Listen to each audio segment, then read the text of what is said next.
A pitcher's duel last night changed dramatically in a record-setting 7 for the Nats. Jason Worth began the onslaught with his 200th career home run. 3 teammates followed suit, including the second grand slam in a week for the league MVP. Tonight's story stars Joe Ross, ready to build on 2 great starts and shut down the Marlins again.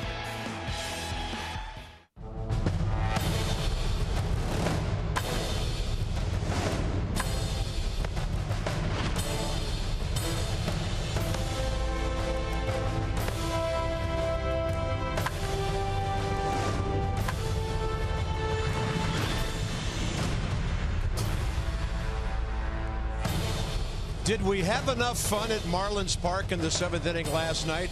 Who knows what'll happen tonight, the Nats and the Fish. And the word's out, kids. Get to the ballpark. You never know what Bryce might do next, and he had plenty of support to get to the point of that grand slam last night. Maybe the craziest inning you and I have ever seen for this ball club. Yeah, it took 7th inning stretch to a whole new level. 4 taters. It was awesome. And Jason Worth always making some history, it seems, here and there. We go back to early in his career. 2003, he's a Blue Jay. He's at Texas. He hits one opposite field. First career home run, wraps it around the pole. 10 years later, he's a Nat and still hitting very important long balls. Oh, it was good. It was had a nice little rain delay. You know, I got a little massage, changed clothes, had a chicken salad, and then tied it up. It was well written. And then charged out of the clubhouse and did this. About a 12-pitch at-bat that he deposits in the left center field bleachers to tie the ball game. So Jason Worth has had some epic home runs. And what about this one? Wait, was this a big one? I can't remember. Yeah, it was October. Game 4, October, keeps the Nats alive to go to Game 5. I've never heard the ballpark louder. I'm getting goosebumps watching it again. The place was shaking. And then his 1,000th hit. Let's check in with a tater, August 10th, 2013. So you want to mark your 1,000th hit on a big occasion? Make it a homer. And then last night, he gave us all goosebumps. Just a laser beam out of here. His 200th home run. Got out of here in an instant. One of the more pure swings we've ever seen from him. And yes, folks, they found his baseball. Everybody looking for it. The search began. They looked in the artwork, and they eventually got it to Jason Worth. So congratulations. He's given us a lot of thrills with some huge home runs throughout his career. Juxtaposition of baseball and art, it doesn't get any better than that. So some of the things Jason has done over his big league career as a Blue Jay, Dodger, Philly, and now a Nat. A couple of other guys have careers still pretty much in front of them.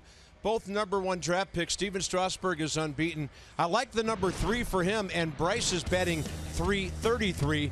But first, the fireballing right-hander. Yeah, if these guys keep working hard, they're going to be good someday. And both of them obviously being sarcastic. But Steven Strasburg last night, unbelievable. The 4 pitches, everybody talking about the slider, pounding the strike zone with the fastball. 8 shutout innings, the awkward hug from Dusty Baker that we're all becoming accustomed to. And then this guy, Bryce Harper, the movie, continues. Bases loaded, his 2nd grand slam of the season, his 2nd career grand slam. Got everybody fired up. 4 home runs in the inning. Bryce Harper just keeps doing things you just have to shake your head at. Yeah, take it easy, Max. You're pitching tomorrow. Strasburg has won his first 3 starts, keeping it in the yard. Great ERA. Bryce is not keeping it in the yard. 9 for his last 21, 5 homers, 15 RBIs. He's been crazy good.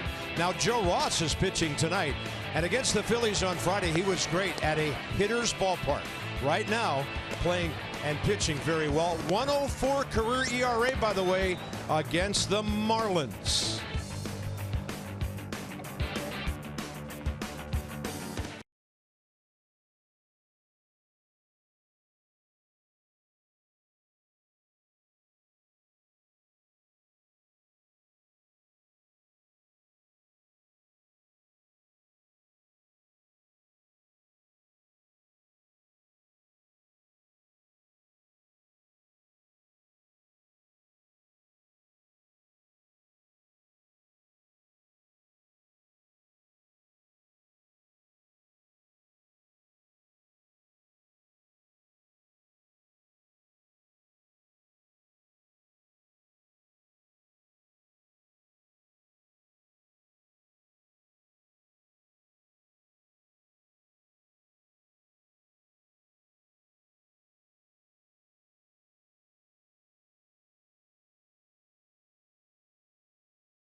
Marlins here in Miami, Marlins Park.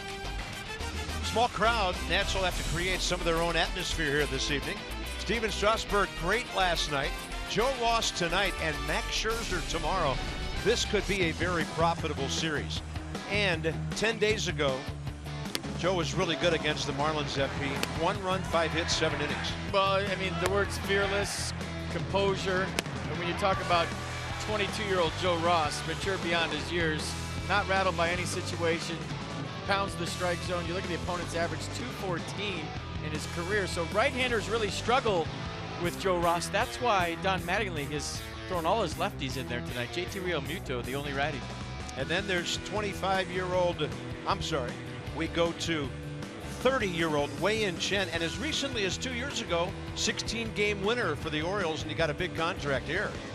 Yeah, that could vest up to $96 million in the 6th year of the contract, so we'll see how that goes. Sneaky fast, that fastball will rush he likes to throw into right-handers. Career record of 46 and 32, 1-3 against the Nats. So getting everything ready here at the ballpark. The fish are here, so's Dusty. Murphy is hot. Strasburg and Harper, the stars of this series so far.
Ball on Masson, brought to you by PNC Bank, for the achiever in you.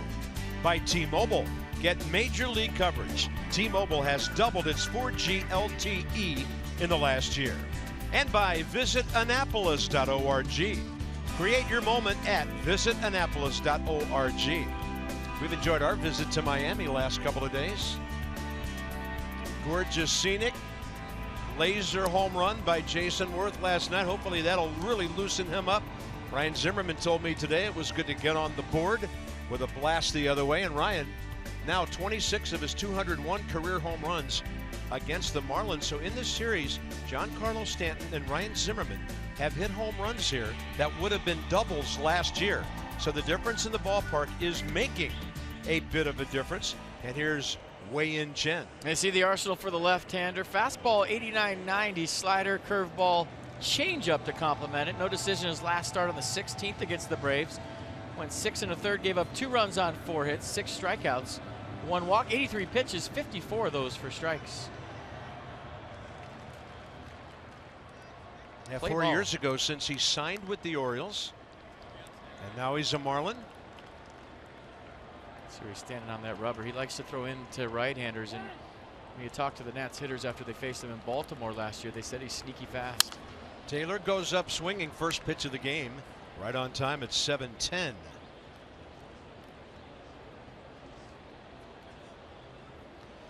Michaels had a good series suddenly, 3 for 9, a base on balls, 2 runs, a couple of extra base hits. Hunter Wendelstedt behind the plate tonight. Crew chief Jerry Lane hurt. He's not here tonight. So Nick Lentz, Scott Berry, and Trip Gibson around the bases. There's the young umpire, Nick Lentz. 90. Foul tip. It's just kind of the slow wind up, and then all of a sudden the arm is quick and the ball gets on you. And it took the Nats a couple times through the order to figure him out in Baltimore last time they faced him. Fastball up for the strikeout. So the defense for the Marlins behind Chen tonight. Yelich, Ichiro Stanton, the outfield. That's Varia Dietrich, left side. Gordon Bohr, right side. And JT Realmuto behind the plate. So a lot of lefties in the lineup for Don Mattingly tonight, except for that guy, the only right-hander. You might be able to hear Anthony Rendon digging in. We've got some and that amazing microphones here. And that guy Stanton. I just don't count him because he's just, otherworldly. Yeah. Anthony, couple of hits in the series, 2 for 8, 2 walks. And against Chen, career 1 for 3.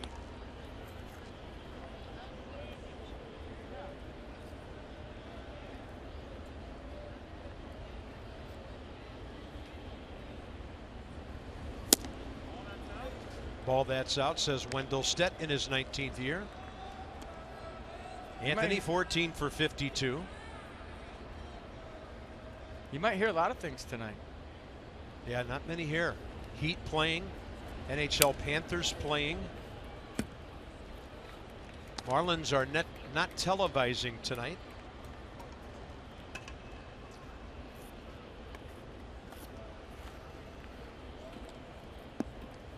Roof closed.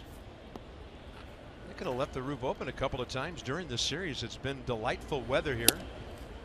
And Anthony Rendon will take a 4-pitch walk in front of Bryce Harper.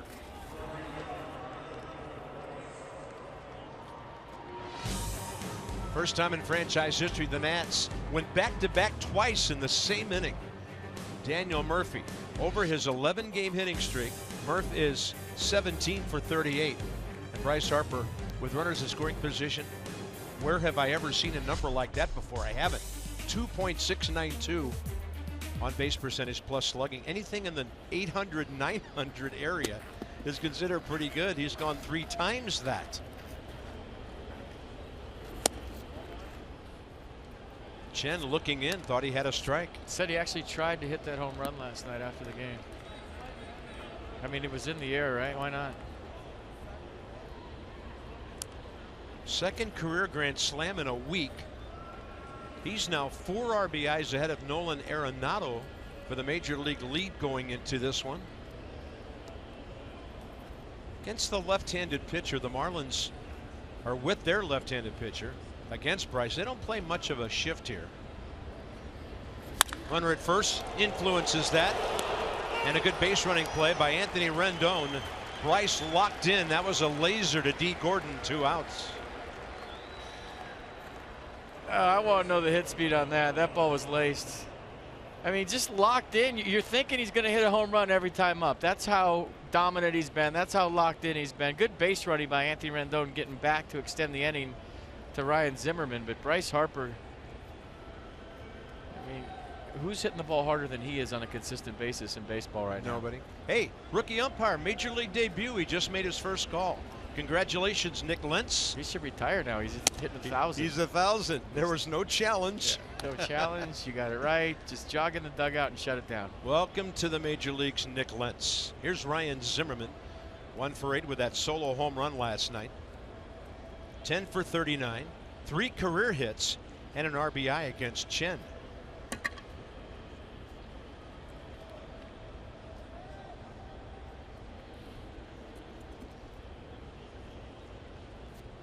A lot of hitting room right side. Red hot hitter on deck. And they play Ryan pretty straight away in the outfield. Ichiro's in center tonight. And he got a gift after the game was over last night. Remember that play over to third base in the 9th inning when Anthony Rendon had to range to his left and in. Called it an error initially, did the Marlins official score, and then they wiped it off and gave Ichiro his 5th hit of the year. And then fired the official score. He's 60 away from 3,000. Zimmerman waits for an off-speed pitch to the gap. They're going to have to cut it off to have a chance to get Rendon. They do. Here he comes. Bob Henley on the send. He is safe. Zimmerman to third, and he is out. So Ryan Zimmerman drives in his 4th run of the year with a double, thrown out at third, and the Nats with some action here in the top of the first, a 1-0 lead. Waiting for a moment at the dugout to challenge or not. Well, I'm just going to say there goes the no-hitter before we go to break and get that in. Zimmerman, a couple of RBIs in this series now. That was a great swing.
Here puts the Nationals on top. Here come the Marlins.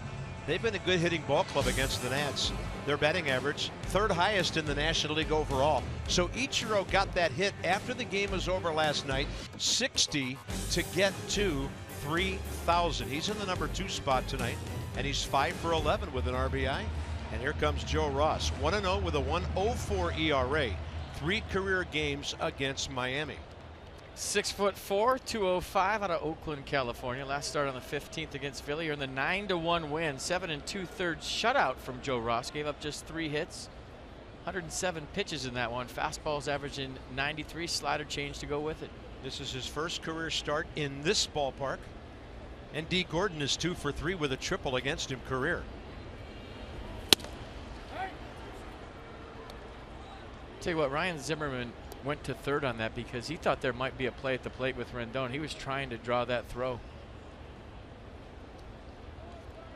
Now the Marlins cut it off, got a runner at third, but the Nats have the lead, and when they score first this season, they are 6-0.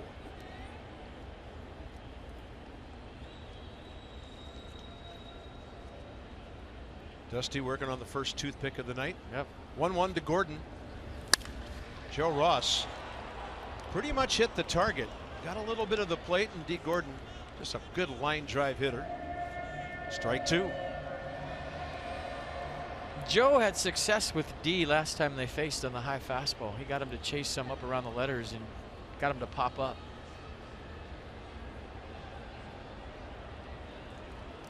He shakes to whatever's coming. Fastball up, base hit.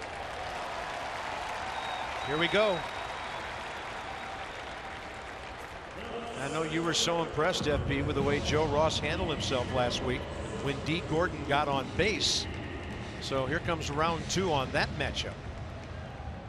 And talking about running the bases, you see the play right here. Ryan going shopping in the gap. That scores Rendon from first. But if you're the trail base runner and you think there's going to be a play at the plate, you know, they say never make the third out at third, but it's okay when you want to draw a throw because you think it's going to be close to the plate, or when you see the ball over the cutoff man. So that's an aggressive mistake. And as everybody knows that watches the Nats at all, Ryan Zimmerman probably their best base runner. And I'm sure Dusty had no problem with that. So here's Ichiro, who can move the ball around to any quadrant of the field he wants to, it seems. He's 1 for 1 career against Joe Ross. And by the way, that was only D. Gordon's second hit in 8 at-bats in this series. Ichiro 1 for 2 against the Nats here. So here come the throws, and it was a story of the hold 10 days ago. He frustrated D. Gordon into a caught stealing in the 6th inning of a 4-2 game, and the game was a lot tighter at that time. It was a 1-1 ball game. Well, it was the turning point of the game. All the holds, the throwovers, the quick deliveries to the plate, still delivering strikes to the plate. But I mean, for a 22-year-old, it's advanced stuff. He's trying to keep D. Gordon there, one more pitch to get Ichiro to hit the ball on the ground. He's trying to give Wilson Ramos a chance to throw him out, so he's thrown over 3 times now, but he's very quick to the plate on top of that.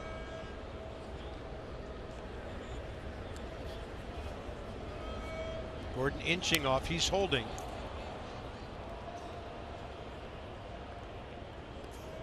Let's set the defense for the Nats behind Joe Ross. Worth, Taylor Harper the outfield, Espinosa, Rendon left side of the infield, Murphy, Zimmerman right side, and Wilson Ramos behind the plate. And thanks to that call change after the ball game last night, the Nationals still have the fewest errors in the National League, along with the Mets, just 4. Well, it was a hit. I mean, I agree. You and I thought it was. They got it right. This guy's chasing 3,000. I mean, anything close is a hit for him. He's earned it. The hold and the runner stays. Rendon, Murphy across the bag, and Ichiro is out at first on a 5-4-3. Was Zimmerman on first? I see the coaches for the Marlins running to the phone right now. Hold on. I mean, he was cheating to get the call. He knows that Ichiro still could run. It wasn't hit that hard. Tim Wallach on the phone in the Marlins dugout. Let's take a look at it together. Good feed by Rendon. He's playing in, so he gets it quick. Murphy on the run, and was Ryan Zimmerman on the bag? I still don't know. Let's see. Yeah, he was. Boy, he's getting good at that cheating thing coming off the bag. Look at this. He was on the bag. He sells the call. He went out and got it. I'll have to check with Ryan to see if he took any sales classes at UVA, but he's turned into a salesman over there with those umpires. But he was the difference in that double play because he went out and got the baseball. That extra click is why they got Ichiro. Yeah. If he stays back and just fields that like a traditional first baseman, it's runner on first, 1 out. Now there's nobody on 2 outs because of the way he received the ball at first base. Christian Yelich for the Marlins, 1-1 pitch. He's faced Ross 3 times, 0 for 1, 2 walks, and in this series 2 for 6. Controlling the running game, Joe Ross early in this one with another good sign. Took a little bit off, just missed.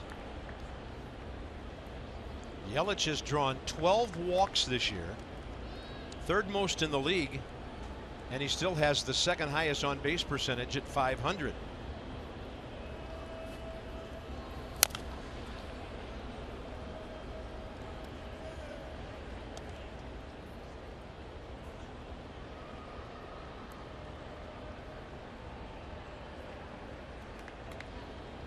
Not to mention a .350 batting average. That's the 5th highest in the league. Talented 24-year-old. Long-term contract. He's healthy. Here's a 3-2. That one over to Lenny Harris.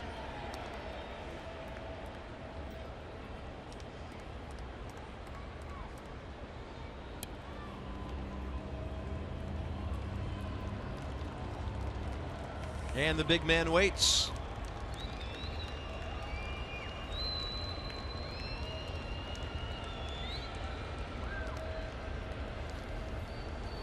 Ross, a breaking ball, missed.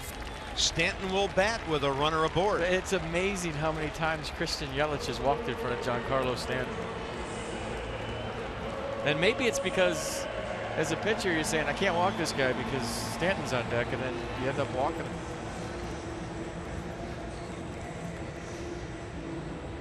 Giancarlo in this series 2 for 6, a homer, a walk, 2 RBIs, and 1 for 3 career against Ross.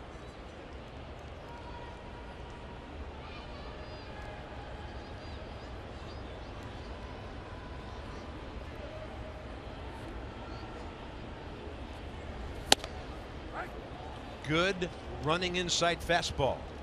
So inside the numbers, Joe Ross, righties having all kinds of problems. And a lot of young pitchers have trouble with hitters from the other side of the plate when they're their first time around, first year or two in the big leagues. We've seen that with Blake Trinan out of the bullpen. Giancarlo hits one to left, but he didn't get it. Jason Worth is under it. A base hit, a walk, the double play was big, and the Nats lead game 3 by 1.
Best road outings in recent memory last night.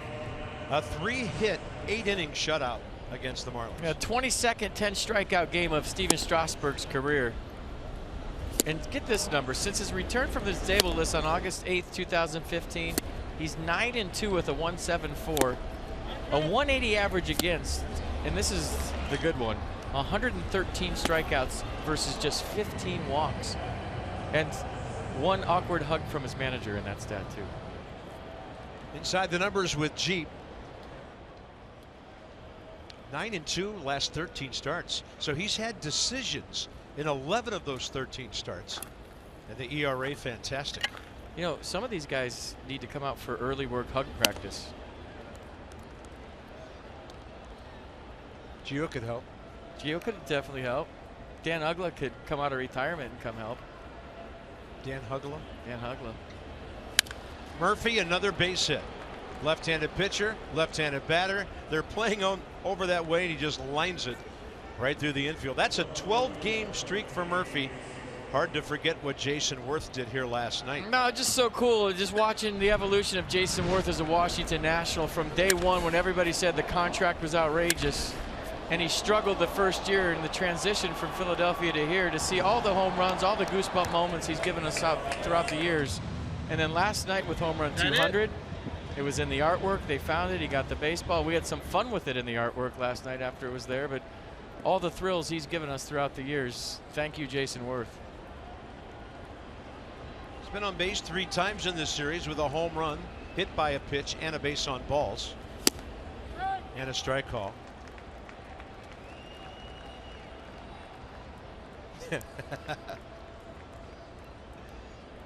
So the Nats, is that over a quarter of a mile in home runs? It is. It was far.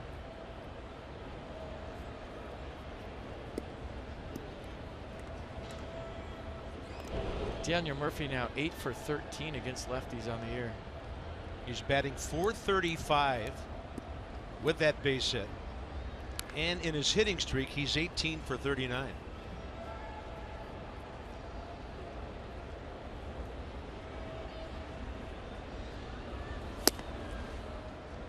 Chen turning over that changeup. Jason not near biting on that one. 1-1. Worth against Chen, 1 for 3 career with, you guessed it, a solo home run. Hit the ball hard his last time up, too, to center field. Low line drive for now. Yeah, I think that's when I asked you, could a guy get locked in by doing something like that, 2 at-bats in a row, and get that confidence back? He can get locked in between at-bats when you look at video, and they did that last night. He and Rick Shue, between at-bats, they looked at a video, they spread him out a little bit in the course of the game. So between his at-bats and his home run, he made an adjustment. He's a little bit wider in his stance. Look at his feet. They're more spread apart. He's on his legs more, and the result was a homer. Good rip there. So the adjustments that hitters make in the course of the game sometimes have real positive outcomes. Well, I hear you guys say all the time, it's about adjustments. You get here, you fight to stay here by doing just that.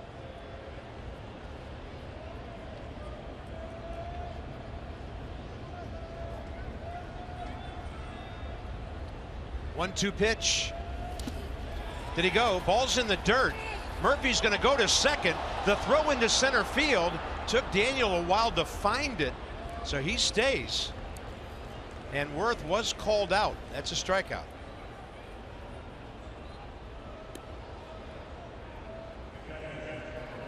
Well, good read by Daniel Murphy, and whether Worth struck out or not was huge right here. Why? Well, if Murphy's on second base with nobody out, then Jason Worth has a chance to advance him to third with 1 out. The throw went into center field. Murphy, not knowing if there was no outs or 1 out, stayed on second. I think if he knew Worth struck out, he goes to third. Delayed call.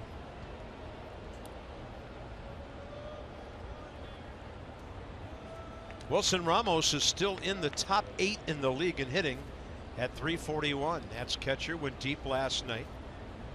RBI number 6. And Chen blasting a fastball to the inside edge. Wilson is 1 for 5 career against the lefty.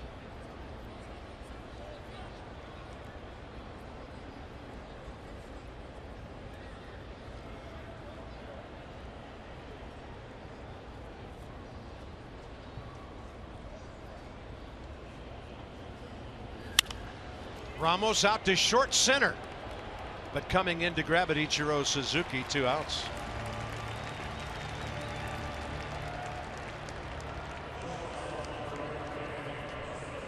Well, they were looking at Joe Ross's index finger between innings, FP. You hate to see a blister possibility. Well, it's always good to have a good cut man in your corner. Bryce Harper went over to check it out. Maybe a blister issue. Yeah, we were told a couple of guys in the bullpen were moving around, but nothing else happening for now. Danny Espinosa in this series 1 for 7 with a walk, 1 for 10 against Chen.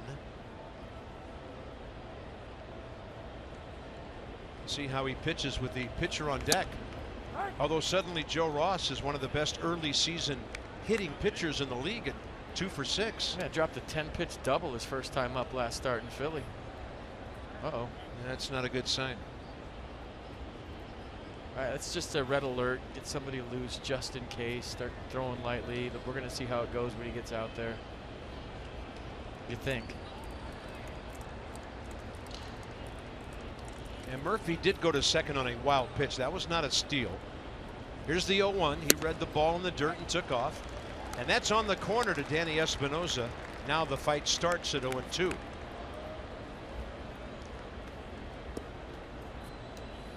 Four starts against the Nats for Chen career as an Oriole. 1-3 with a 5.09 ERA. So Murph's in scoring position with 2 outs. Target in, maybe up. Danny Espinosa, a defensive chop to stay alive.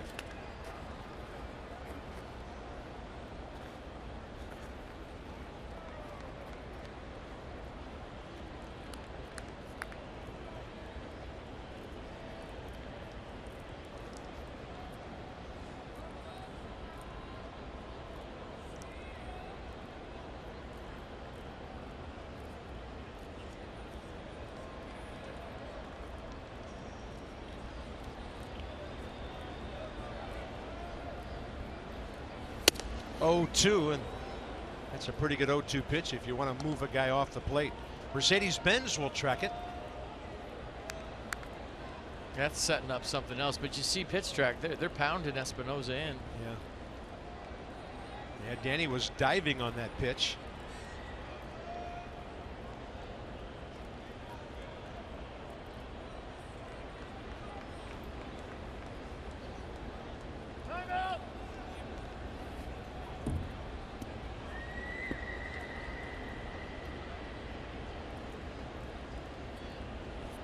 Chen last year with Baltimore, 11-8, 31 starts, 3.34 the ERA.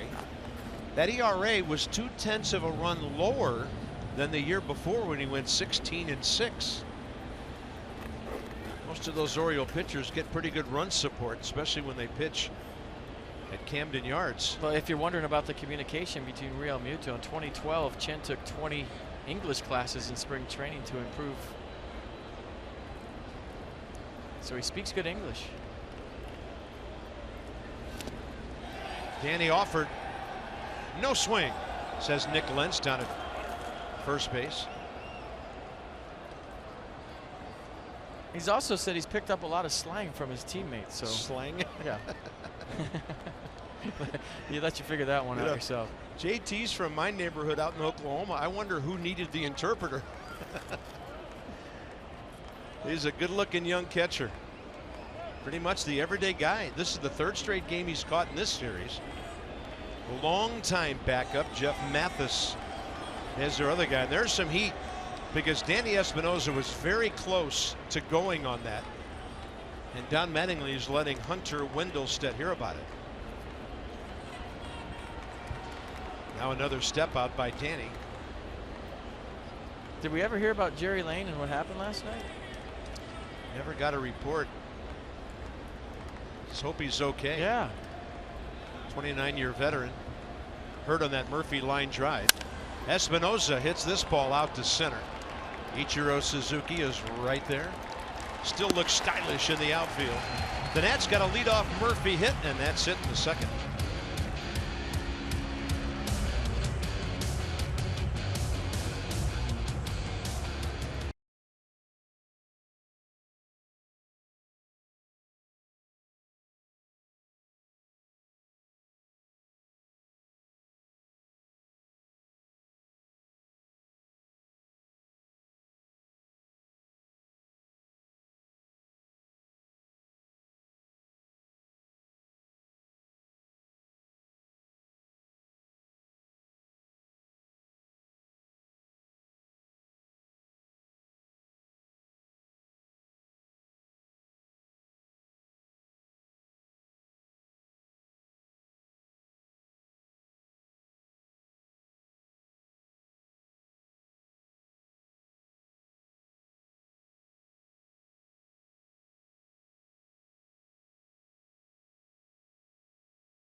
Off an impressive rookie season, Joe Ross is off to a strong start to 2016. He's now allowed just one run through his first 15 2/3 innings on the season, and he told me yesterday that this strong start really helps him from a confidence perspective as he goes on in his career. He knows that there's more tape out there on him now than there was last year, more of a scouting report for opposing teams. So he says the fact that he's been able to have success in his first 2 starts is an indication that maybe he might avoid that sophomore slump that we hear so much about throughout the league. Talented players come up, have success, but then the league kind of adjusts to them. Dusty Baker, though, said today the league still hasn't gotten used to Joe yet. They haven't seen a ton of him. Coming into today, he had only made more than 1 start against 3 teams throughout the bigs. So a lot of teams still adjusting to Joe, but he does feel that these first 2 starts of the year are a good sign that he might stick and maybe improve upon what he did last year. Yeah, we are so encouraged as well. So that's Dan with our Coons.com sideline report. Over 2 million vehicles sold and counting. That was pitch number 16. He's thrown 10 strikes. The hitter is Justin Bour, and Ross gets a call up in the zone to the inside edge. Boy, at this level too, they watch for everything. They're zooming in on your glove. They're seeing if you're tipping pitches. And Bour out to left field. Jason Worth under it, and the Nats have Justin Bour 0 for 9 in this series. Let's talk some ERA. Maeda of the Dodgers pitched Sunday night. Less than a half run per game. Joe Ross just over a half run per game. And Gio, who's only walked 2 guys in his first 2 starts, in on the fun as well. Logan Verrett had a big game for the Mets at Philadelphia last night. Strasburg is in the hunt. I think some guy named Zimmerman has a 0.00 ERA in the American League last time I checked. That's pretty good. Anything under 3 in that league is phenomenal. Yeah, but 0 is pretty good too. Derek Dietrich, the hitter, gets a start tonight. 4 for 10, 3 RBIs.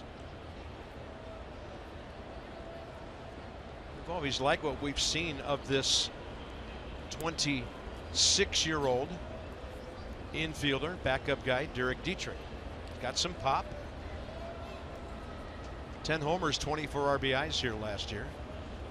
Shift is on. He might have gone. He did, says Trip Gibson down at third. Did he go? Let's check it out from the side. Looks like he did.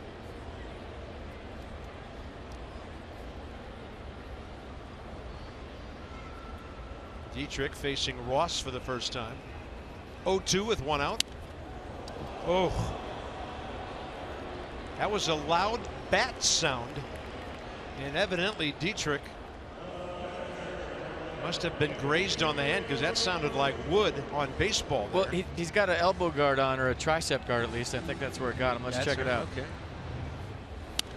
And he just kind of leans into it, actually. Trying to get on base any way he can. Leaves his tricep right there. Wears one for the ball club.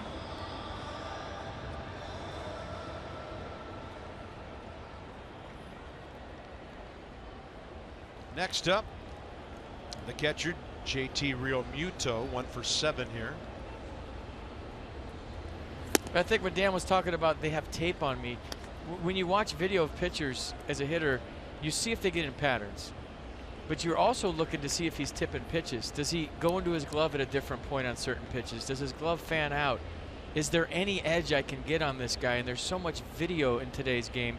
You have hitting coaches in everybody's super slow-mo HD trying to find something on a young pitcher to give their team the edge. So it's not necessarily, oh, he's fastball, slider, change. His fastball does this, his slider does that. It's who cares about that? I'll see that with my eyes. Is there some kind of advantage I can get to him by seeing if he tips his pitches or falls into a pattern? Sometimes young guys, Carp, don't know they tip because there's not as much TV in the minor leagues. And all these expert analysts picking up stuff. There's stuff I pick up that I don't say because I don't want people to know. I mean, that was my job on the bench, to see if you were tipping. He's the best there ever was. Only thing was, he wouldn't tell you. And the reason he wouldn't tell you is because, well, you might be on a different team next year with the guy, and you'll tell him, and then I don't have him anymore. Yeah. I said, yeah, thanks, Barry, for nothing. Yeah. Well, then the next year, Barry couldn't hit 4 home runs against that guy. Yeah, exactly. 2-1 with 1 out. Realmuto fishing a bit outside the strike zone, and the count's even. He would frustrate Rob Nen to death. He'd stand out in left field and tell Rob Nen, I know every pitch you're throwing. I can see it from left field. And Rob Nen would say, well, tell me then. And he said, nope, I might have to face you someday. Well, double play possibility here. It's always in play with Joe and that sinking fastball. Nats have turned 1 already tonight. Dietrich a short lead. Long look. Runner holding on a 2-2 pitch, and now the count's full. And we'll see if Don Mattingly does something with Derek Dietrich at first base.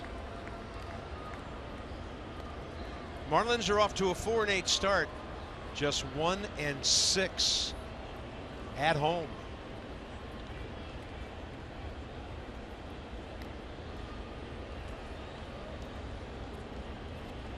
Everything down in this Nissan pitch track at bat. Dietrich running. Liner to left. Here comes Worth. Jason's going to slide into the catch. Takes a look at the runner, and Dietrich back to first.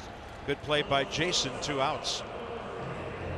Well, Jason Worth plays deeper than most left fielders in baseball because he likes to come in on the ball versus going back. And you see the good jump he gets right here. And then the 2 hands he uses to secure that thing. Nice play. Had that funny sound. You thought it might have a chance to sit, but Jason Worth not having it.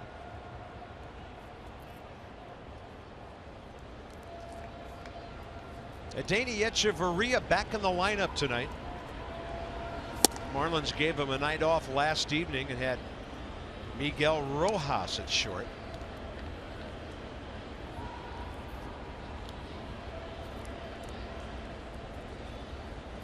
Game 1 Monday night, he had a base hit, scored a run first time up. He went 1 for 3 with a walk.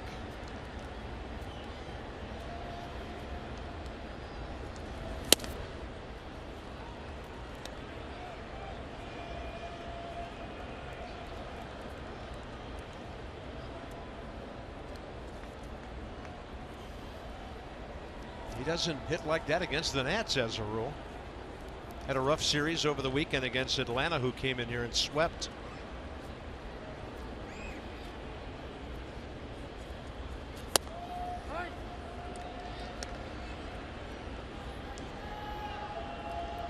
Our old friend Brian Schneider was making note of the early Marlins schedule. They had the Tigers here for 2, came to DC, went to Citi Field, then had the Braves, who were due to win some, come in here. Now the Nats.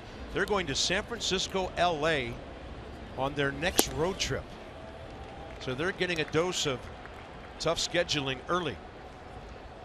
If playing 3 against the Braves at home is tough scheduling, I'm not buying it. Well, the only point I made about them, they were due to win something. If they're using that, I mean, that's a team you got to beat. I think they're thinking more about the Nats home and home, Giants, Dodgers.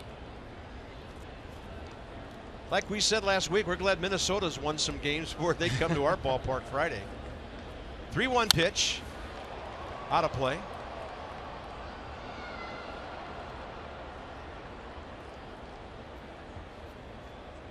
fact, the Braves won again yesterday. They've got the Dodgers in Atlanta, scoreless second inning. Dusty's ball club 10-3, 3 up on the Mets, who have a 2-0 second inning lead at Philadelphia.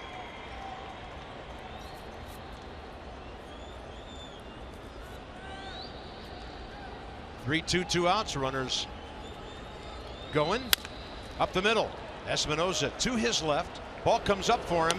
Close at first. And Danny Espinosa guns out Echeverria. Always got to check close plays at the end of an inning before we go away, and we've been cleared to do so. 1-0 Nats.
Top of the third inning. Come out to Nats Park on Tuesday, April 26th as the Nats take on the Phils in game 1 of the 3-game set.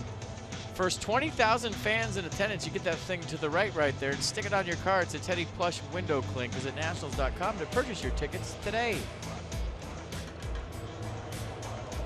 Top of the third. Dusty Baker will send his leadoff man in there, who's at batting .333, Joe Ross.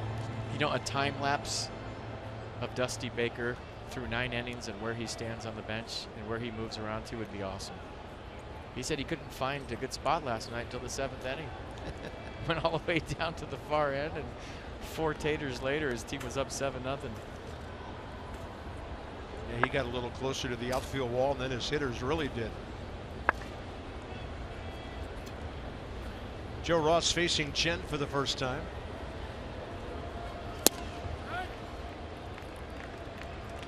.5 for 33 career with the bat. Taylor, Rendon to follow, top 3. I remember Joe Ross's first at bat against the Phillies. 10 pitches, finished it with a double down the left field line.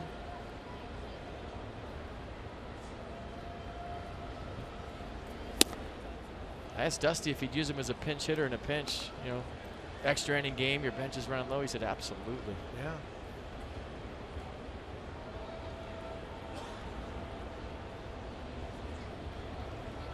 Two-one pitch. Ross looks at the same one, and it's ball 3. He's got a great eye. He's spitting on stuff, and it's not a great sign. Not a great sign. Petite throwing. I mean, Ross obviously able to hit if there's a blister.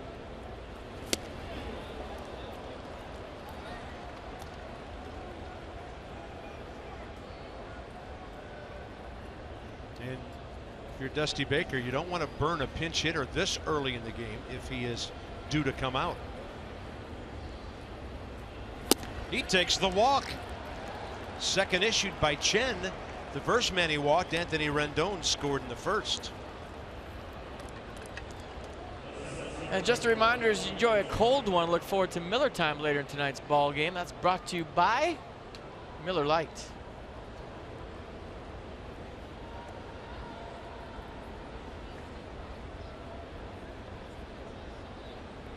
Taylor 3 for 10, on base 4 times in the series.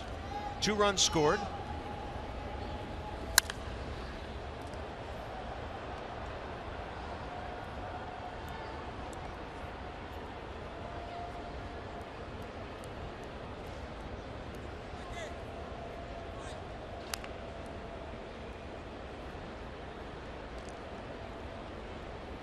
Couple of stolen glances at the left side of the infield there. Target in. See how Michael Taylor took that pitch? I love when hitters trail it. Watch his head. I like when hitters watch the ball right to the glove, so you see the last 5 feet and where it ends up. You know, all good hitters throughout history, like Wade Boggs, they watch that ball right into the glove. Then you know what it does once it gets past you. So as a hitter, if you're taken or you just decide not to swing, for you young hitters, watch it all the way into the glove. See what it does that last 2 feet, because that's valuable information when you do go to fire off a swing finally. But if you stand there and you don't track it with your eyes, how do you know what it does once it gets into the dirt or into the catcher's glove?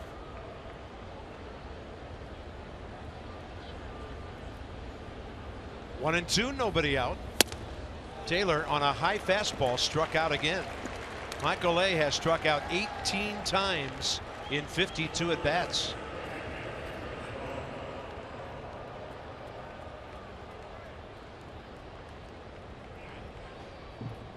Anthony Rendon is next.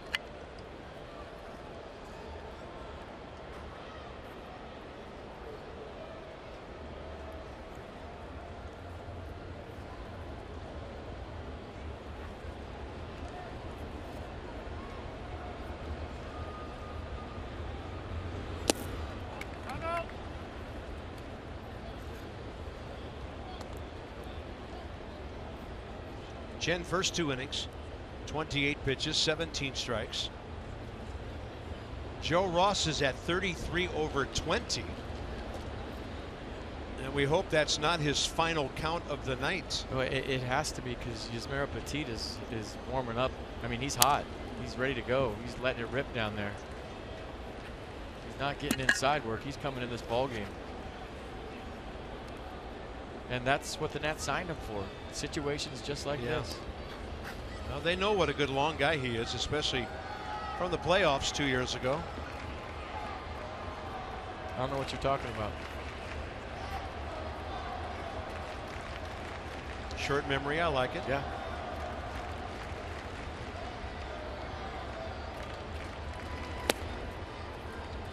Anthony Rendon's good eye gets the count in his favor.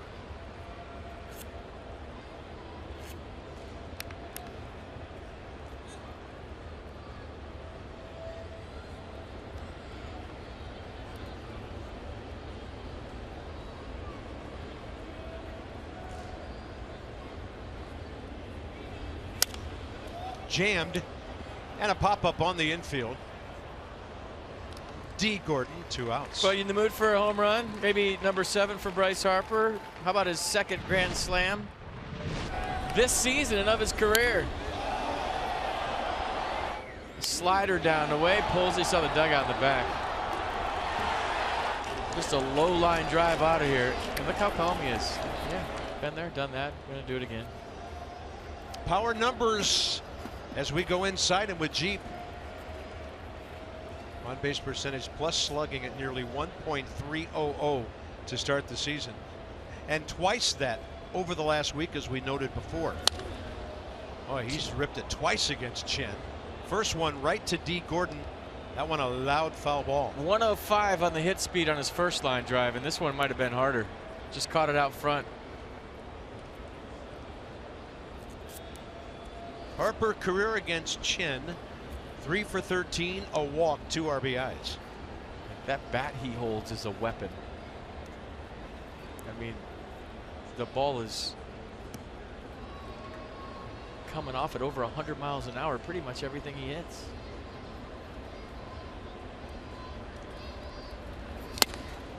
Target in, that ball elevated a bit.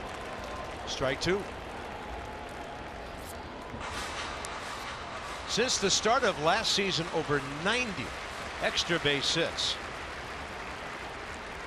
Nolan Arenado, the only guy who has more. Arenado's teammate Trevor Story right now has 12, at least in 2 today, and Bryce has 10.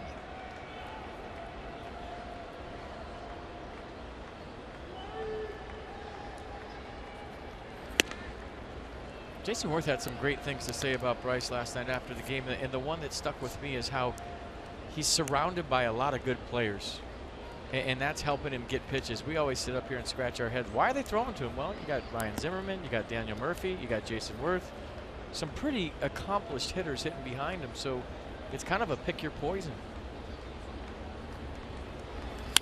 Harper gashes one out to deep right center. Ichiro cannot get it. Steaming around third is Joe Ross.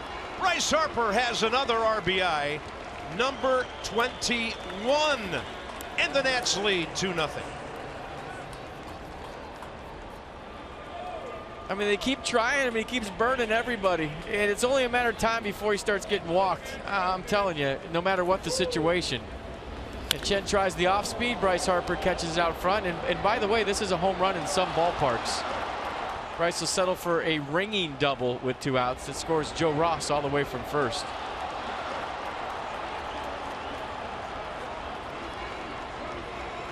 Without a play, 2-0. Here's Zimmerman, his double to left center.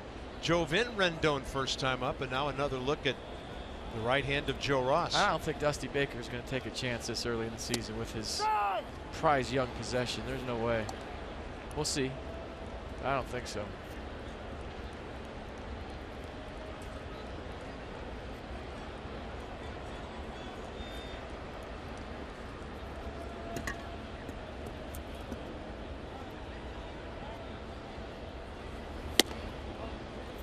Counts even on a pitch upstairs, 1-1.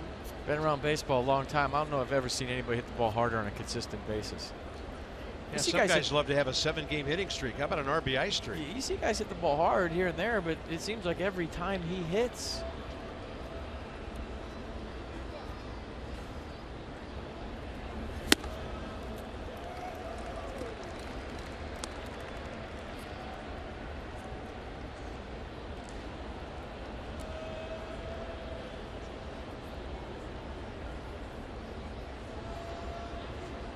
So Bryce Harper, another extra base hit, his 11th of the year. 1-2 to Ryan Zimmerman. In the dirt. Harper reads it and stays. And he's 6 for 13 against lefties this year.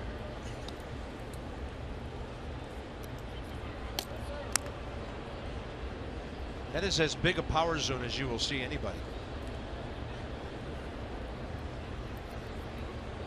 I like the ones that have just a touch of green around the edge. It's pretty.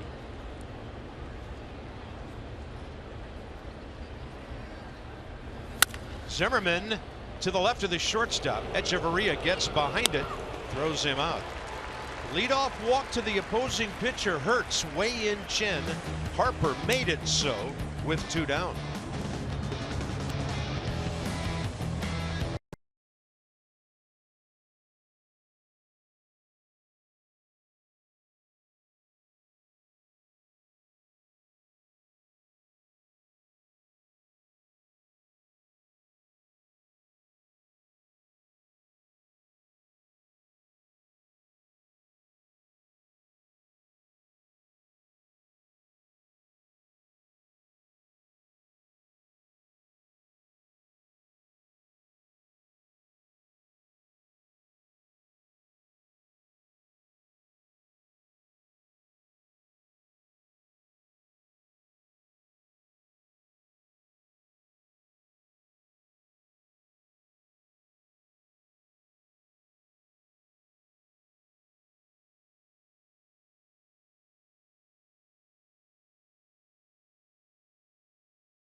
Time for some Geico highlights. Check out Ryan Zimmerman. Home run his last time up last night. First time up tonight. He goes double in the gap.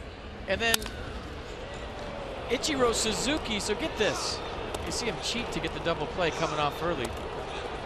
That's only the 87th double play he's hit into in over 10,000 plate appearances. Wow. Obviously, Joe frustrated. Has to leave after 33 pitches in 2 innings. The Nats signed Yusmeiro Petit as a free agent, as FP said, for situations like this that might come up. That took place on December 14th.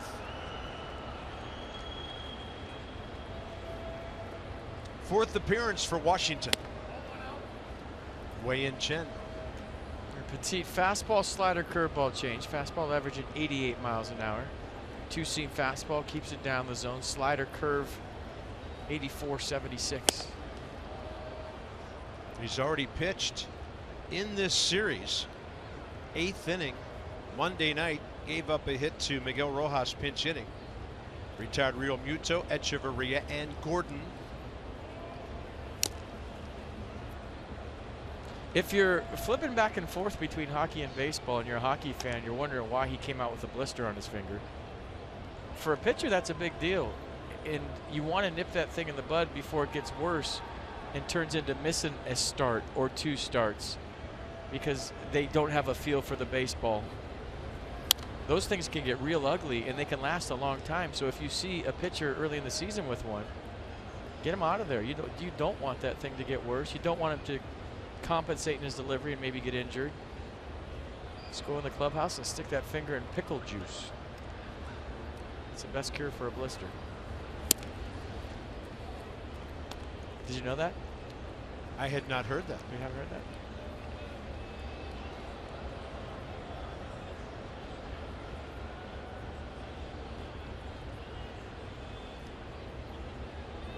Two-2.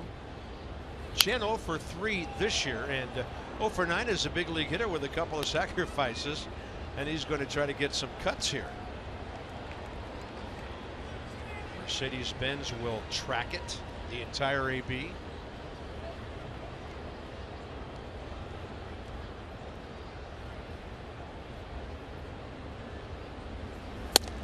Right in there. That's the first strikeout by a Nats pitcher tonight. 1 out, 3rd inning. Well, that's $37. It's time for Toyota K's for Kids. Washington area Toyota dealers want to help children and their families by making a donation of $37 to the Children's Inn at NIH for every strikeout by a Nats pitcher this season. There's other cures for blisters that aren't for TV. But whatever it takes, heal that thing back out there in 5 days. Top of the order, D. Gordon. I bet Siri's busy right now. I think those are piranhas. Pretty sure. D. Gordon 2 for 8 career against Petit. Tried to bunt, but the ball was kind of coming in on him. It was a ground ball to Danny Espinoza, on which Petit retired Gordon for the last out, bottom of the 8th, in the Marlins 6-1 win Monday.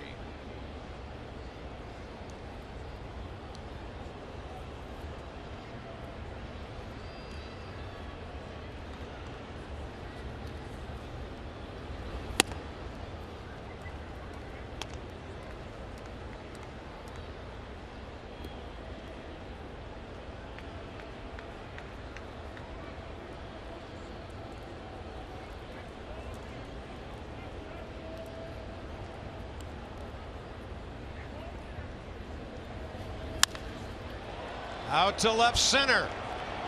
Worth will cut it off and make the grab.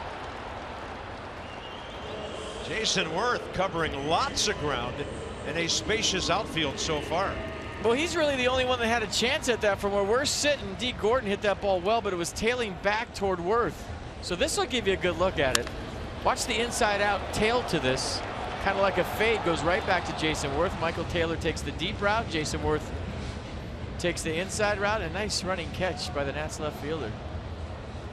I mean, if that gets by both of them, it's a homer. Correct. 2 outs, Ichiro. 5-4-3 double play ball to Rendon. And he's playing in the same place right now. It just took a couple of steps back, but with Gordon on first in the first inning, Anthony was playing even with the bag. And then Murphy was able to turn it on a close play. Ball 2.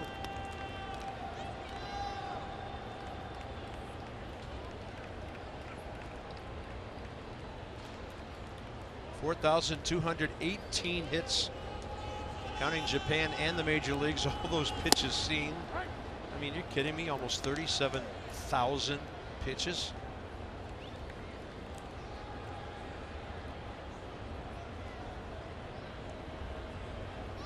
Only A-Rod of active players more hits. Ichiro hits one hard to Ryan Zimmerman, who continues to play very good first base. 1-2-3 for Petit. Murphy, Worth, and Ramos. Nats lead 2-0.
Fourth inning of Nationals baseball is brought to you by the RAV4 Hybrid, all-wheel drive, unexpected performance.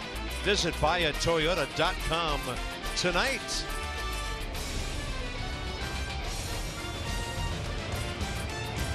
Beautiful evening in Miami. Roof closed. The Nats on RBIs by their cleanup man Zimmerman, first inning. Their number 3 hitter Harper, third inning, on top 2-0, trying to take a 2-1 advantage in this 4-game series. You know, one thing we could never do is complain about the roof being closed here. After all those rain delays at the old place, and starting at 10 o'clock and getting done at 1 in the morning, and really cutting into our South Beach time, I will never complain about the roof being closed here. Now, I told you the other night, every year we come here, I like Marlins Park a little bit more. Yeah, and I like that they lowered the fences. I like the plants out in center field and in right center field. Now that Worth has hit the artwork, we like it. Did you hear what he said last night after he hit the artwork? I did not. I think you'll be excited about it. He said, what, did it get lodged in a dolphin?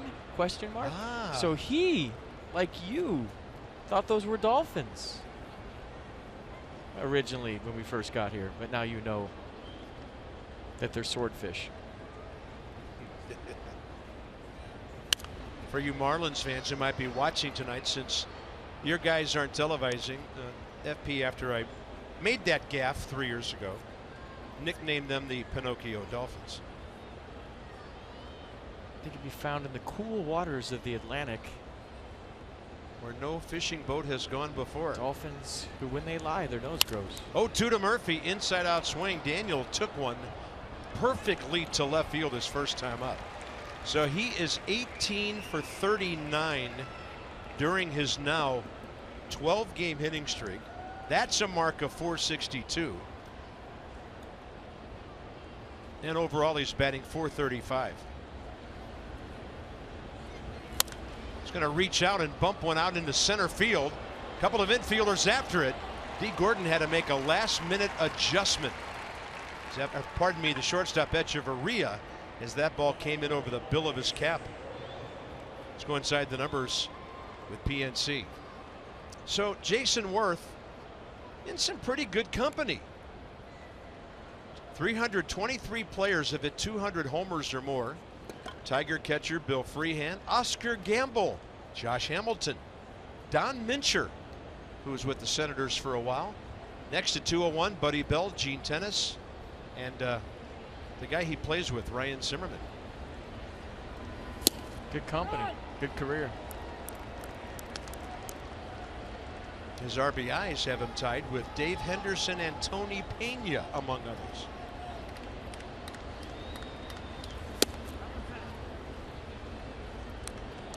Kind of sounded like Vin right there when you said Tony Pena. You know that? Tony Pena. That's good. Middle finger blister for Joe Ross took him out of this game. Worth fights one off, and it'll drop into center field. So Jason Worth starting to visit first base and beyond a whole lot more in the last 3 or 4 games. Nats have their 4th base hit. I think a lot of fans, when you think of Jason Worth, you think about the big contract with the Nats, maybe the Phillies and the postseason heroics. But what you don't think of is he spent 7 years in the minor leagues. You know, first-round draft pick of the Baltimore Orioles. I actually saw him on his very first day as a pro taking BP at Camden Yards when the Expos were in town. Tall, skinny kid with glasses. But this is a guy that grinded in the minor leagues. Was a catcher, turned himself into an outfielder, tremendous athlete, could fly. But, you know, you think Jason Worth superstar. He paid his dues in the minor leagues and learned how to play the game before he got up here. Wilson Ramos, 6-4-3. Inning over. And the Nats, after 3.5, still on top 2-0.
2-0 as we head to the bottom of the fourth. Eddie Bryce Harper sitting in the stands next to Giancarlo Stanton.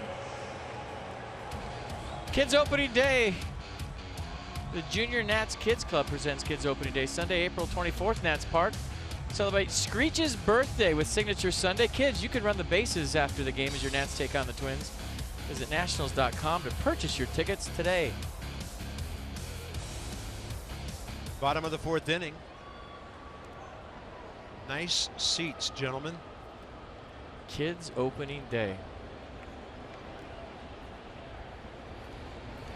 Christian Yelich, bottom of the fourth. He coaxed a walk from Joe Ross ahead of Giancarlo Stanton in the first inning.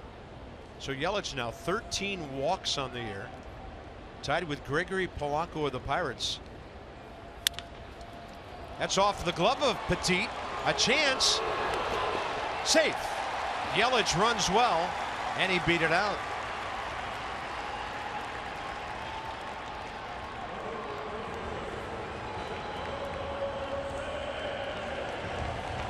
I think Ismero thought he should have had this one. Let's check out the replay again. The first hop in the dirt. That ball's hit pretty hard. Good hustle by the Nats pitcher. Good throw. And Christian Yelich on what seems like for the 100th time in a row in front of Giancarlo Stanton. Yeah. He's been on base 5 times in this series now. Giancarlo pulled one high in the air to left, but it wasn't that deep, and Jason Worth caught it, ending the first inning.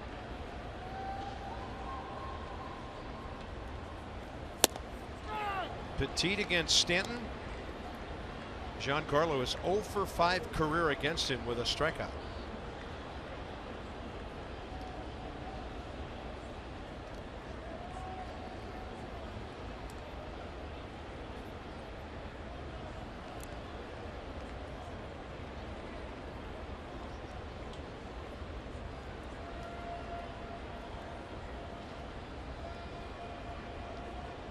Three homers, 10 RBIs on the year. 184 career home runs.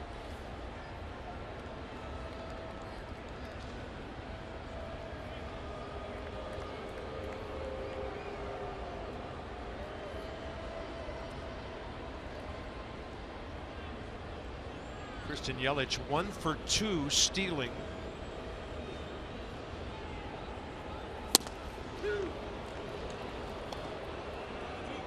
We talk about hitting the spot.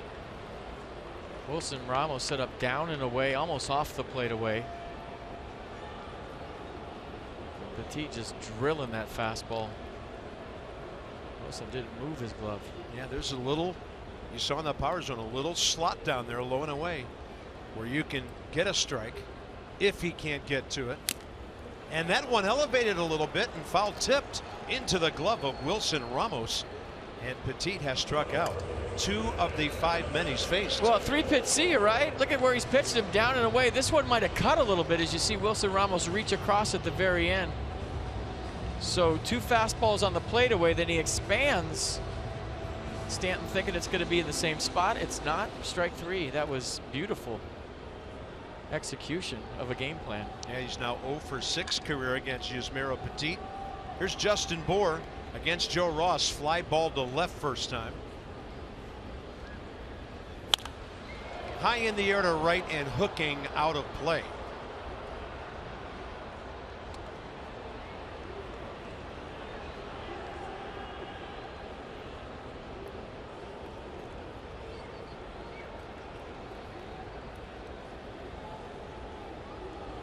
I just saw something interesting. Anthony Rendon talking to Daniel Murphy in the infield. He said if Murphy goes to his left and has to spin move for the double play feed, Rendon's taking the bag. If it's just a normal ground ball, Espinosa is going to circle back to turn the double play. So that's the kind of communication that goes on when you have a shift. So Rendon, if Murphy goes toward the line, is going to turn it. If it's right to Murphy, Danny Espinosa is going to the bag. 1-1. Good base runner at first. Yelich. Bour pulls it, and there's Murphy. It's Espinosa. Well observed, my friend. 4-6-3. Fourth inning is over. Santangelo and Petit having some ESP going on here.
double play, and I'll kind of try to draw it for you and show you why it's going to happen. If Murphy has to go this way, Danny's first step is going to be this way, so Rendon will cover.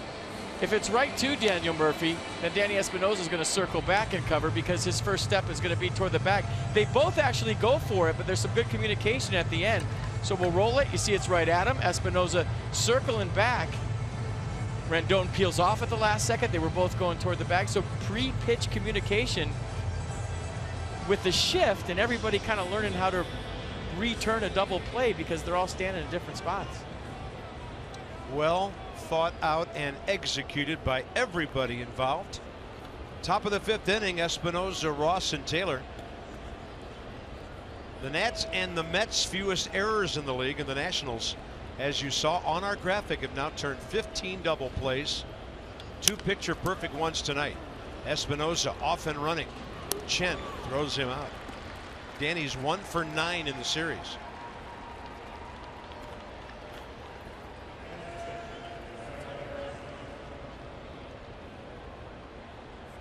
Yusmeiro Petit.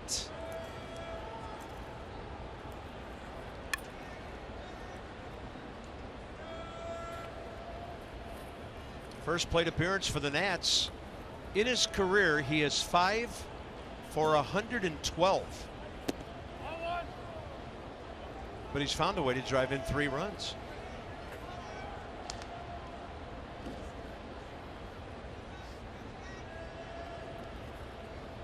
I remember him having a good swing. Probably had to see him for what, at least 2 at-bats that night. The night you don't remember against the Giants. I think he had 8 at-bats. And we all celebrated 2 birthdays. Shaved a couple of times. There were some postseason batting averages. It took a beating that night.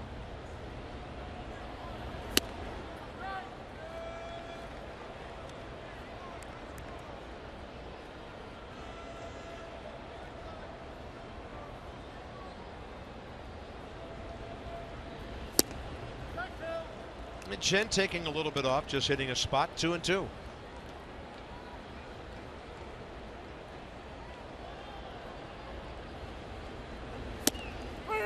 That's it. 2 outs in the 5th. Let's go down to Dan.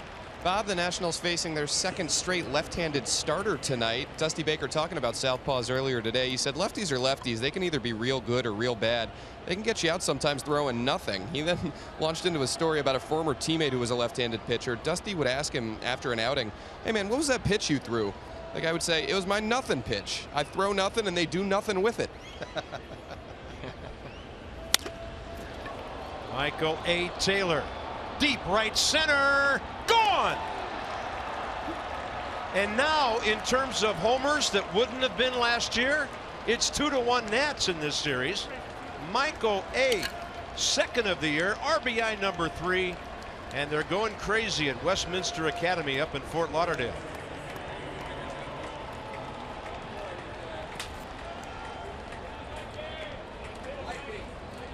It is a much more fair ballpark now. That ball was really hit. There's just so much upside to Michael A. Taylor. I mean, you see him strike out the first 2 times up, and then he comes up his 3rd time and drills one to right center for a home run. That's not easy to do when you have a few Ks to start a game up. Yeah. That's good stuff. That's just sticking with it and trusting your ability. And the 2 great things I love about it, first home run, and then secondly, right center. If Michael can use that part of the ballpark more, he will be dangerous. Rendon with a walk, a run. He's 0 for 1. And the Nationals have now hit 5 home runs in this series. All of them since the beginning of the 7th inning last night.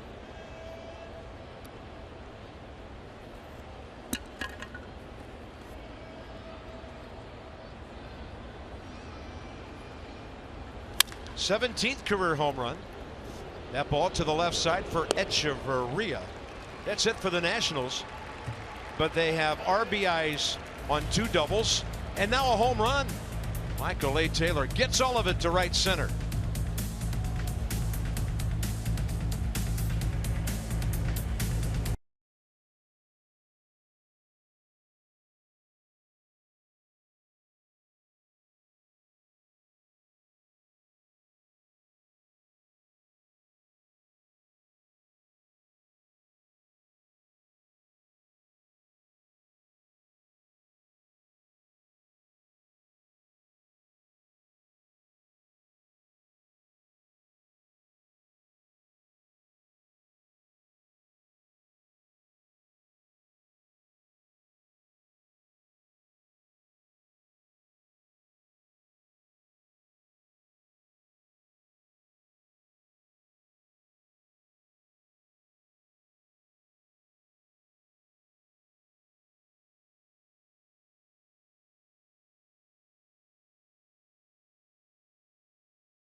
Tater makes it 3-0 Nats. Minnesota Twins visit Nats Park April 22nd to 24th and celebrate the first 3-game weekend series of the year. Pups in the park on Saturday, kids opening day on Sunday.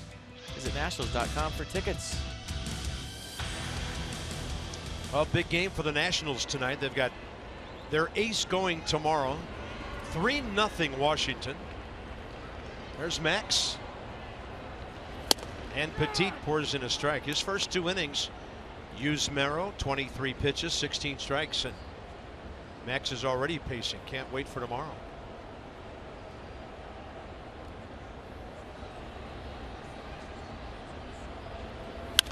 Some scheduled days off tomorrow for some players.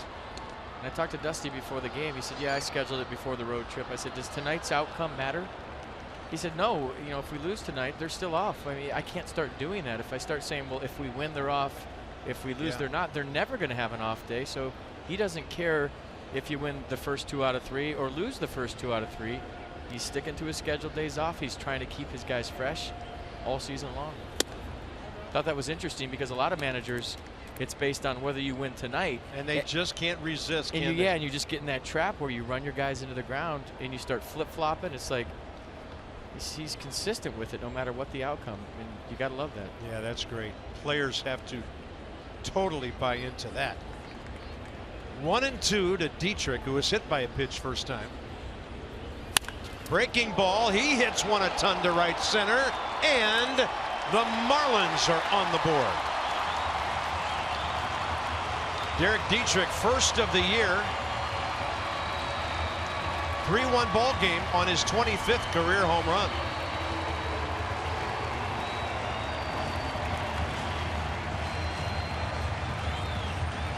A short, compact swing here by Dietrich, and he gets what looks like a curveball that just kind of backed up on Yusmero Petit. And a line drive bolt out of here to get the Marlins on the board. Good swing. That was over the original wall here. Marlins' 8th homer of the year. They're in the bottom 3 in the league in long balls. That'll change when Giancarlo gets cranked up. Here's Real Muto.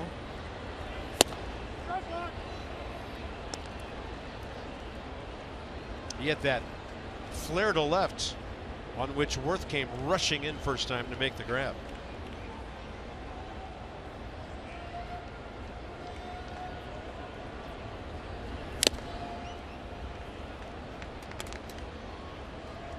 Well, you look at the radar gun with Petit pitching.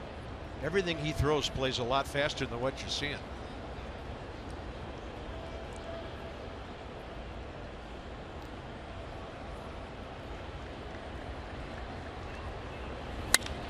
That ball gashed out to center. Taylor going back. So now we're wondering if maybe Jason Worth coming in for the Real Muto drive and then going hard to his left for the Gordon drive, an inning later, may have hurt himself because Chris Heisey's in left. I don't think the Jose Fernandez hit by pitch last night had anything to do with it. Maybe it was that ball in the gap. He really extended to make that play, and you hope he's okay.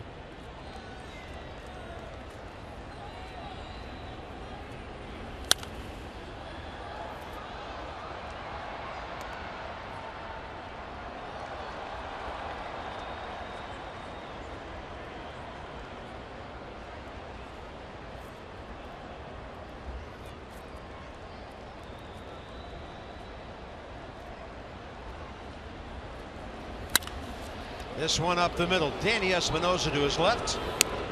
A couple of hops to get himself lined up, and then the gun takes over from there. 2 outs. When you have insight, you know how to handle your finances with confidence. Brought to you by PNC Bank. For the achiever in you and the minor league insights and numbers on 31-year-old Rafael Martin. Pitching very well, 5 games, couple of saves, no ERA. And FP, you've alluded to him when we saw him last year starting at Fenway Park. He's another guy who's sneaky fast. Balls by you before you know it. Well, that feels like 8 years ago, doesn't it? Opening day at Fenway Park last year. Long time. Wei Yin Chen struck out looking first time. He was Petit's first hitter 2 innings ago.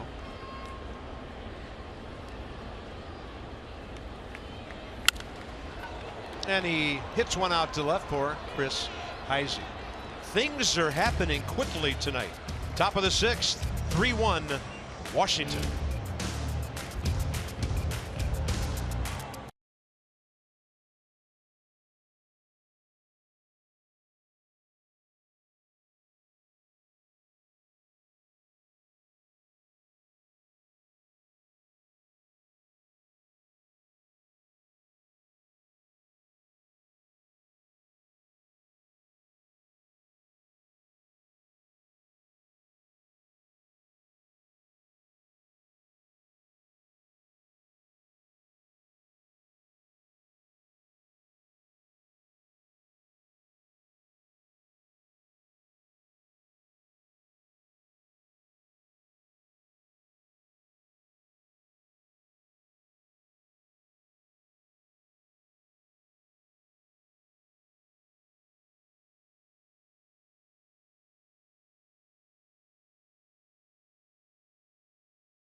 Guess the hit speeds. I think I told you the first one. So Carp, you're going to guess the second one. I told you what the first one was. It was 105. All right. So everybody can play at home on the second one. Okay, 105, 105. Ooh. I'm going to go 108 on that one. All right. Tweet me what you think. Quick. Oh, you probably don't have time. I should have set it up better. Wait, they didn't show the second one. All right. Little mystery. 96 miles an hour. Let it never be said that I overestimate any of that. What'd you say? I said 108. That's all right. I thought it was scorched. I would have been there with you. What slow gun did they get out for that one? I mean, we got to get a sponsor for that. Guess the hit speed. Yeah. Bryce Harper hit speed. Then they can pay us. Got to be a collision center somewhere that would like that one. Give us a few cars. We'll drive around. A couple of beat up ones. Beater uppers. All right, top of the 6th, Harper, Zimmerman, Murphy. 3-5-0 Nats, they've left 2. 1-3-0 Marlins, they've stranded a couple as well. DC Lexus dealers are donating $250 to the Children's National Health System for every home run a Nats player hits this year. So keep them coming. It's for a wonderful cause. Lexus, the pursuit of perfection. I'm going to say 102 right here before he even hits.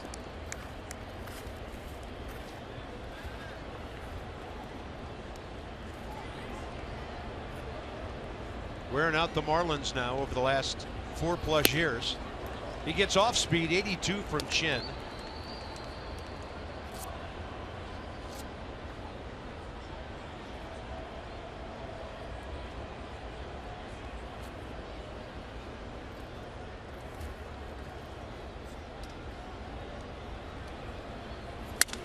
That's a busted bat. And Bryce is going to bust it to first. Thrown out by Gordon.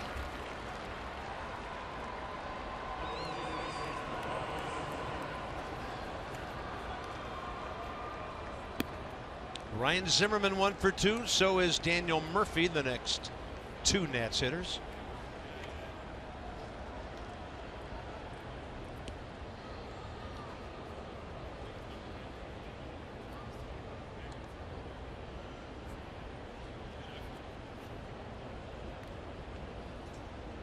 Bryce has 2 hits this whole series, but he has a sac fly, the grand slam, and he's driven in 6 runs with his double tonight.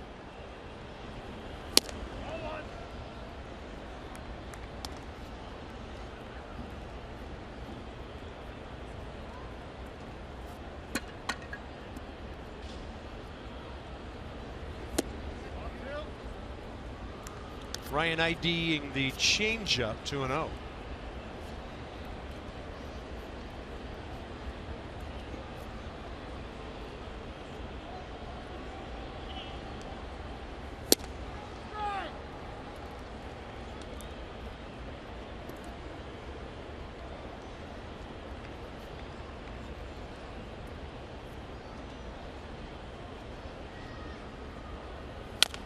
On a pitch up, a chopper.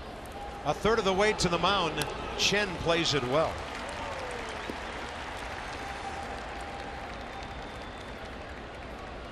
Murphy next.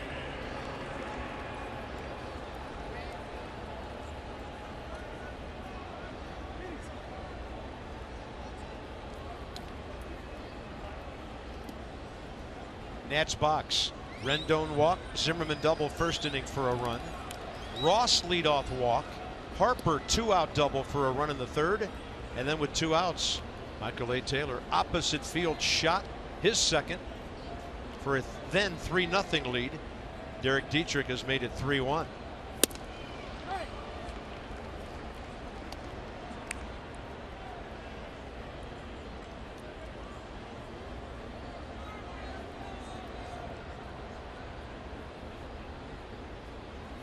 I feel like this is a pretty typical Wei-Yin Chin outing.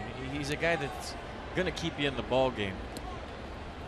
You know, give up 2 runs, 3 runs, hope his team scores more. 120th career big league start tonight. Talked about a ZRA earlier, 3.75. Not bad for pitching 4 years, half of your games at Oriole Park. Not exactly a pitcher's haven when the weather warms up. Yeah, 4 seasons in Japan. He went 36-30 with a 2.48 in 117 games for the Chinichi Dragons. So, I mean, he knows how to keep the runs down and keep his team in a ball game. I don't think of him as a dominant guy. I just think of him like a guy that's going to give you some innings to give you a chance to win. 2-2 to Murphy.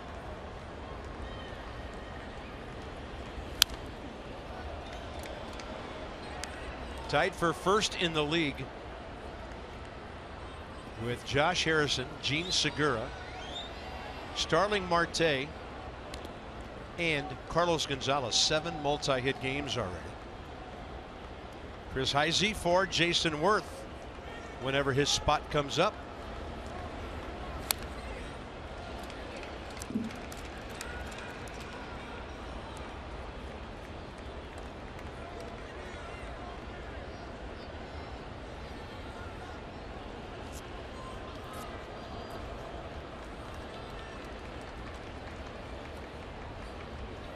So funny when you watch defenses against Daniel Murphy, they just play him straight up. There's not a whole lot you can do. He hits the ball all over the place, so you can't shift him. Breaking ball in the dirt. He did swing, says home plate umpire Hunter Wendelstedt. He's got to ask for help on that. Yeah, you've remarked about this numerous times. The hitters get upset when the umpire won't even ask for help. You can read his lips. You got to be kidding me. Ask for help. What is he down there for? I mean, you can almost hear him, but you can definitely read his lips. That's not even oh my close. gosh, not even close to a swing.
maybe as big of a miss as I've ever seen from an umpire on a check swing. Not even close. You say just ask for help. You see Dusty Baker in the background, just ask for help. Chris Spire saying the same thing. And what you couldn't see was Daniel Murphy talking to himself between innings. Frustrated. That's a great first pitch changeup by Yusmeiro Petit, and he gets D. Gordon on a fly ball to center. 6th inning, bottom half underway. D. Gordon, by the way, 1 for 3 tonight, and in this series 2 for 10. So the Nats have done a good job on him. The only Marlin run tonight, leadoff homer, 5th inning, Derek Dietrich, his first of the year.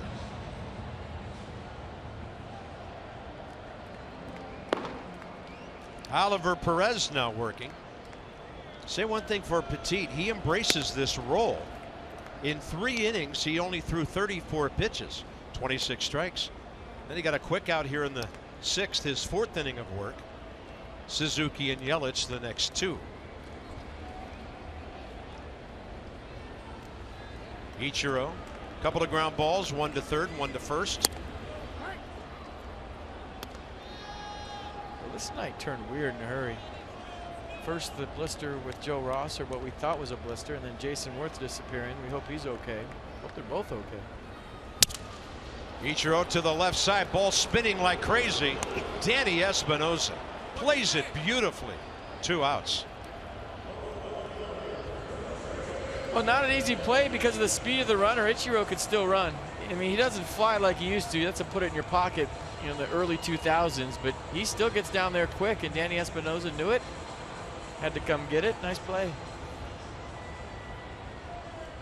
Ichiro 0 for 5 career against Petit with that out. And here's Giancarlo Stanton. Base hit up the middle, leading off. Pardon me. Struck out after Yelich, who steps in now. Led off the 4th inning, and then that double play ball off the bat of Justin Boers. So let's see if the Nats can retire Christian Yelich ahead of Stanton. Yelich has just been all over the bases in this series.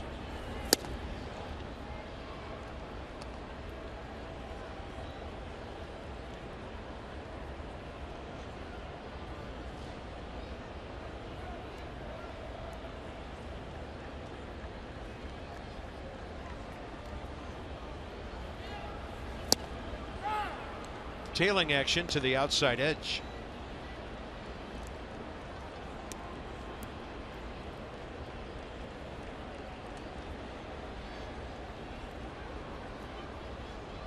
Two-run game. This is a big at-bat.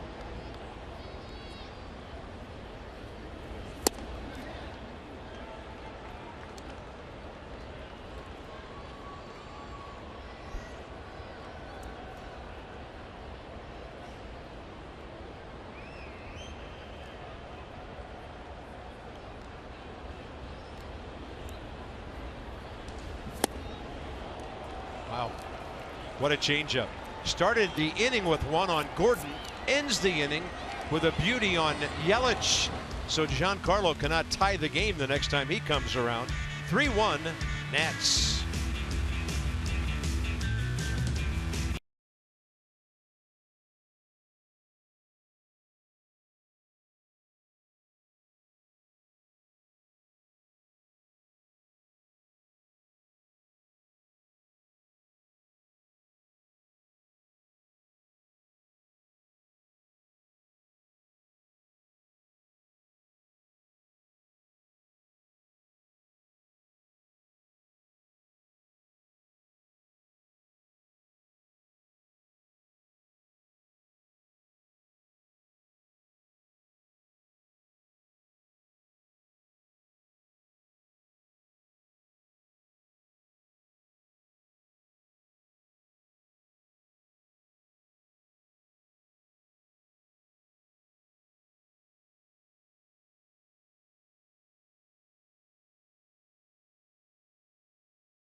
Summary brought to you by Mercedes-Benz of Arlington. Visit them at www.justmercedes.com. 3-1 as we go to the top of the 7th inning, but Jason Worth exited this game with an apparent injury, so we're just going to show you Jason's night. We didn't see anything on the replays. A running catch there, looks fine. On first base here on the 6-4 3 double play, slides in, fine. So usually get some pretty good detective work and we can figure out what happens when guys leave the game, but we don't know. Here's his sub in left field, Chris Heisey. And the Nats don't tell us till after the game, so we'll let you know after. Heisey 3 for 11 with a home run. 5 strikeouts, 2 walks in his first 7 games in a Washington uniform. 284 career hitter.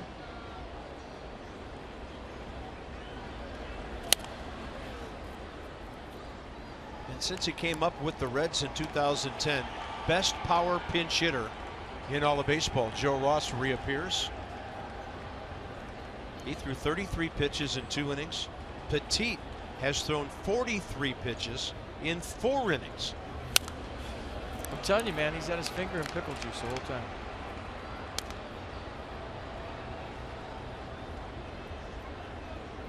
I don't know what it does, but that's just what you do. That's what pitchers do when they have blisters.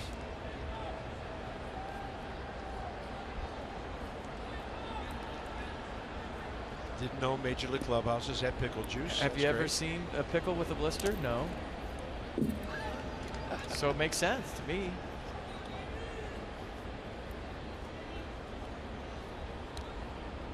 Right-hander Brian Morris for Miami. Chen has thrown 83 pitches, 53 strikes in 6 innings.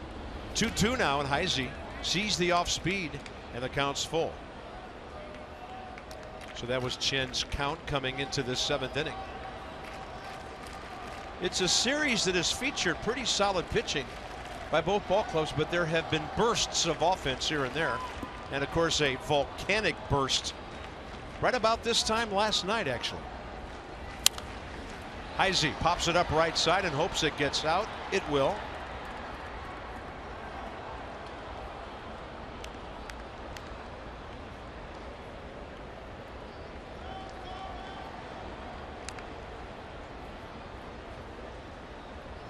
Yeah, that was a sneak attack under the radar last night, 7th inning. You didn't see that one coming. Both pitchers. Adam Conley was great through 6. Steven Strasburg was great through 8. At the knees. Chen, strikeout number 6. Yeah, he's been working the bottom of the zone nice. You see pitch track everything away to Chris Heisey, and then the 8th pitch of the at-bat, good battle, goes Chen's way. Wilson Ramos 0 for 2, fly ball to center. I like what I saw from Adam Conley last night. He was effectively wild. He competed. Fastball was good. Slider was good. Had everybody off balance, and then kind of just hit the wall in the 7th. He made some interesting comments that I saw this morning. He said, I really learned from what happened to me last night. He said, I was thinking about pitching too deep into the game and probably didn't go all out in the 7th inning like I should have. And that night got turned around in a hurry. Ramos hits this one a long way to right. Stanton halfway onto the track. 2 outs. Bud and Burger packs are on their way. It's presented by Budweiser. They're on sale now. Well, not right now because nobody's at Nats Park. Get a Thursday, Friday, or Saturday game ticket plus a beer and a burger starting at just $35. Some restrictions apply. Visit nationals.com/Bud&Burger. Hi. There's people at the Verizon Center right now watching hockey on TV. Cool. Viewing party. Danny Espinosa 0 for 2 tonight.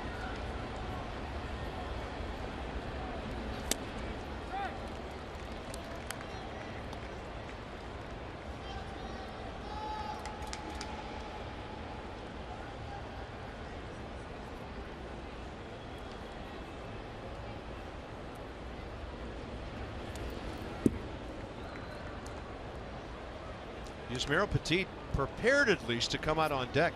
Now, he just pitched here 2 nights ago, but it was only 10 pitches, 8 strikes in the 8th inning when he gave up a hit and retired the other 3 guys. I mean, he's averaging under 11 pitches per inning tonight. That's what he does. He's in his happy place right now. That's a base hit for Danny Espinosa. Now we'll see if Petit gets called back.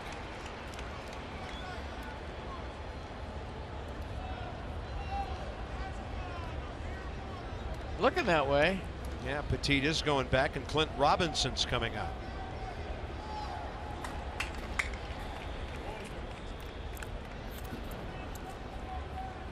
But Dusty will tell you, nobody on, it's you. One guy on, it's you. Bases loaded, it's you. So you'll see bench guys lining up like airplanes at Reagan. They're all ready to go up there and hit. Well, no right-handed batters on the bench with Heisey already in the game, and Dusty's not going to use Jose Lobaton there. So Oliver Perez poised for the 7th. What an outing for Yusmeiro Petit. 2 hits, 1 run in 4 innings. Struck out 3. Didn't walk a batter. Got a double play ball. So this is a bench guy scouting report, and this will offend bench guys. Like, wait, you didn't have to go over me in the pregame meeting today, so now you're going to do it? You see it all the time. Pitching coaches run out when a pinch hitter comes up because they go over the starting lineup, and they very rarely go over the extra players on scouting reports. Yeah. Well, Chen should remember Clint Robinson because he's 2 for 3 career against him. Nice. He may not remember exactly what pitches he threw, but so this is interesting. I mean, Clint probably didn't think he would get a pinch hitting appearance until very late in the game against a right-handed reliever. Here it's against a left-handed starter.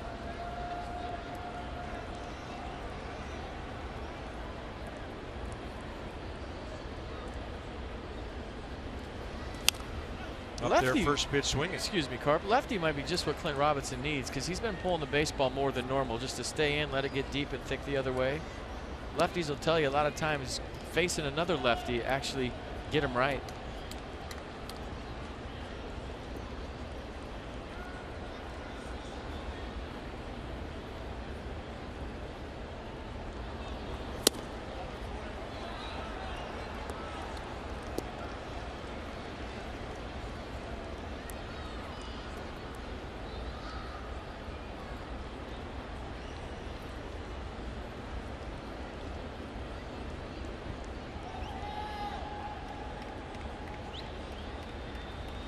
One.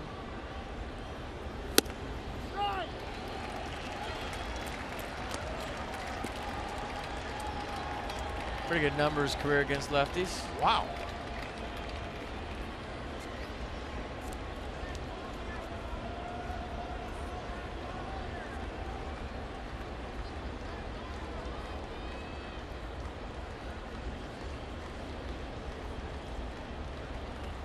And a 1-2. He's going to get rung up on a pitch that Clint thought was off the plate. Things have gotten a little dicey in the batter's box for the Nats the last 2 innings.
In Miami, Oliver Perez will take the mound now for the Nationals. We've seen a number of different movements, gyrations, times to the plate from Oliver Perez so far this season. I talked to him about that recently.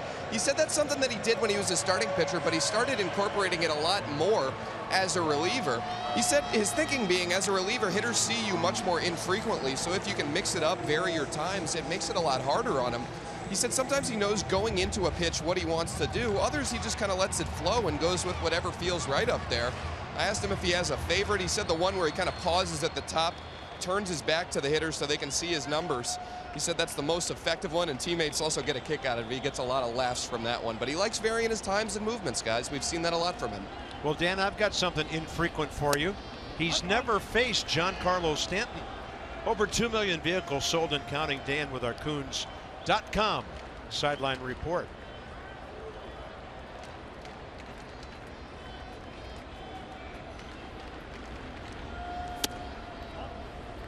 One and one. Well, I like the one that he's talking about. It amuses the broadcasters too, but he's also got the quick pitch where he'll go real quick and slide step you even with nobody on. Then he's got the one where he just lifts up his leg and pauses with no turn. That was the standard delivery. So by my count, he's got 4 different deliveries. He had Giancarlo out in the balls of his feet on this one. That's just the normal one, standard. Pretty good slider. 6th appearance of the year. Gave up a hit and a walk here the other night. And with Stanton coming up, he was taken out of the game. But Boer's a lefty next. And then Dietrich.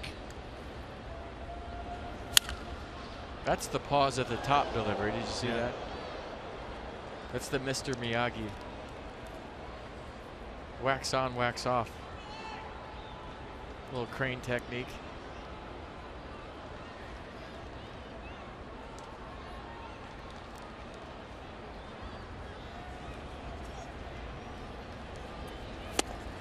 Funny looking swing on 81. And Oliver Perez can do it to right-handed batters as well. Well, it's different deliveries, but it's also different arm angles. You see him drop down on Stanton right there with 2 strikes. He dropped down early in the count, but that one he really drops down. Watch his arm angle. Sidearm, slider, and how many times you see Giancarlo Stanton get off a swing like this? Pretty good hitter that he just made look bad. Emergency swing. Maybe never on that swing. Yeah. Sean Kelly. Probably won't see him in a while. Well, maybe we will sooner than we think, because Prado's going to bat for Boer here. By that was Nissan on that at bat and on that pitch and on that swing. 1 out, Martin Prado, and he is 3 for 17 career against Oliver Perez. So the Marlins go to their bench for the first time.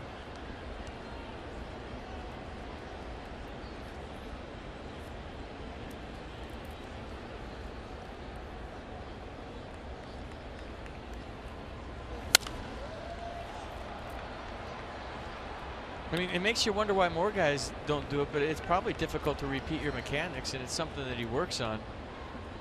But you know, pitching is all about deception, right? Breaking up timing.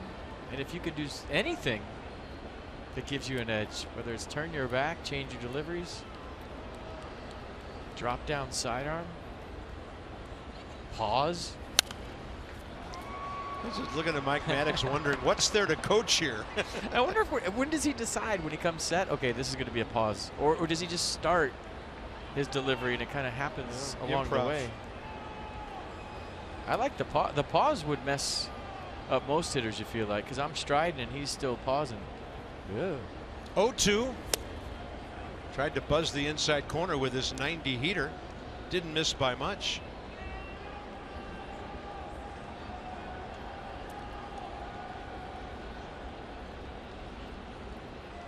The glove turn thing's cool too.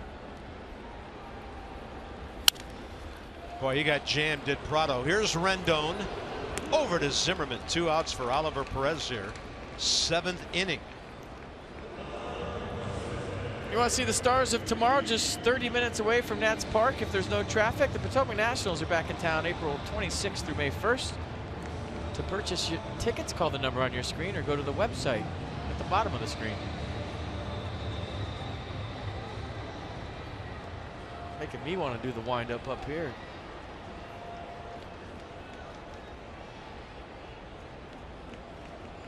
Derek Dietrich hit by a pitch, and then he hit a pitch out of here. Now he breaks his bat on that one, and Murphy's waiting on the shift. Oliver Perez. How about Petit and Perez? Taylor, homer last time, leads off.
Just like we promised you earlier in the game, it's Miller time. Brought to you by Miller Lite. Michael A.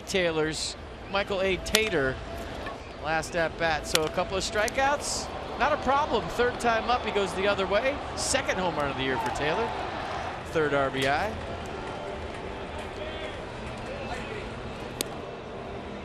And that's your Miller moment.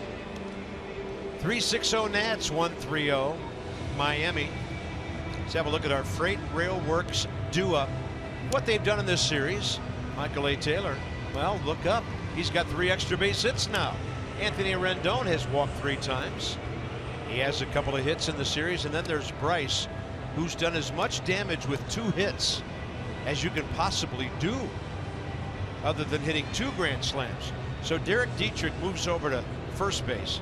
Martin Prado in after pinch hitting to play third. New pitcher, right-hander Brian Morris. We see the Arsenal fastball slider. He'll cut the fastball, occasional curveball, occasional change, but really a 3-pitch guy. Fastball averages 93 miles an hour, 7th appearance. League hitting .261 against the Marlins right-hander. 3 home runs given up this year. 1 appearance in the series already. 7th inning with a base hit by Michael A. Taylor here Monday night.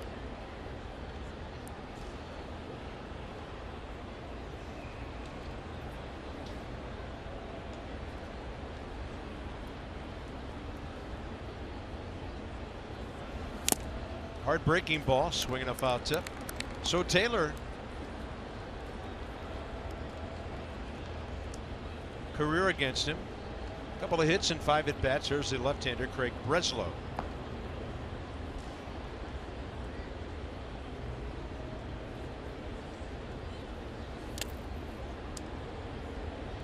We'll update that now. It's 3 for 6 Taylor against the right-hander Morris.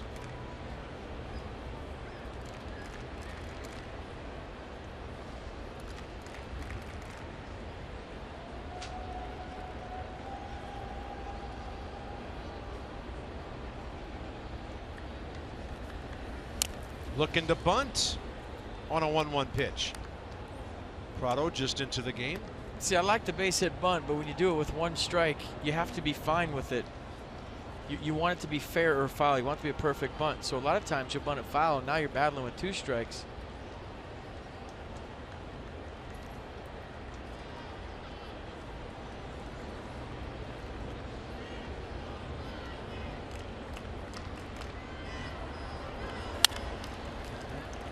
slider was looking kind of flat sitting up there.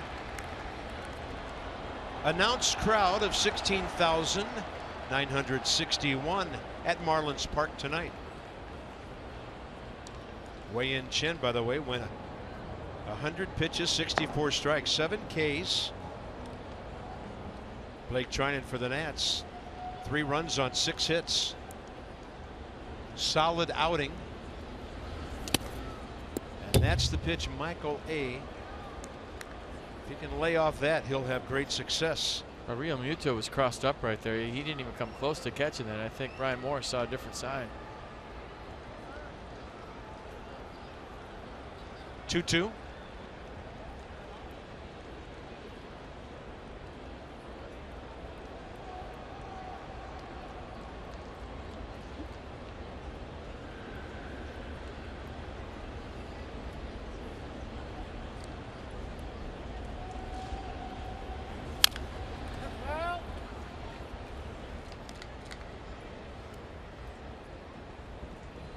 We're in the 6th inning at Philly. The Mets are trying to win their 4th in a row. They lead 4-3. Nats 3 games up on the New Yorkers. And Washington trying to prove its road record is 6-2. Mets have hit back-to-back home runs in 3 straight games. 2-2 pitch. Taylor made an offer. Punched out by the rookie umpire at first base. Well, if Daniel Murphy went, Michael Taylor just screwed himself into the ground with that swing, because yeah, good call. I don't think he went, but if you're basing it by what you saw with Daniel Murphy, I mean, that's questionable as well. I'd say between appeals and challenges, it's not been a good week. Rendon 0 for 2 with a walk and a run.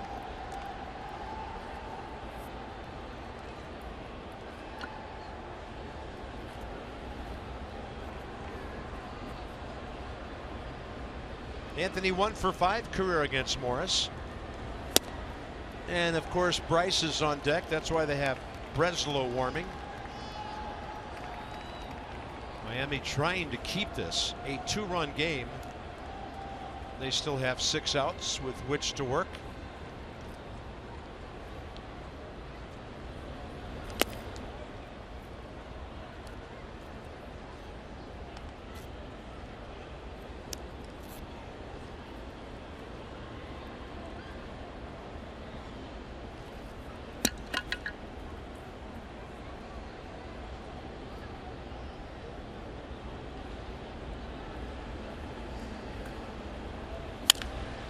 And that one, a lot of spin on it. Backs up Prado. Throws out Rendon. Anthony 0 for 3 now, and here's Bryce Harper. And maybe a pitching change coming up. For every Nats walk, Care First Blue Cross Blue Shield contributes $50 to support Girls on the Run DC. The Nats have drawn 51 walks. That's $25.50. Care First Blue Cross Blue Shield encourages each of us to take that first step towards a healthier and more active lifestyle. And it's not Don Mattingly to the mound. Juan Nieves, pitching coach, maybe, hey, bounce 4 and we'll go after the right-hander, but he can hurt you too.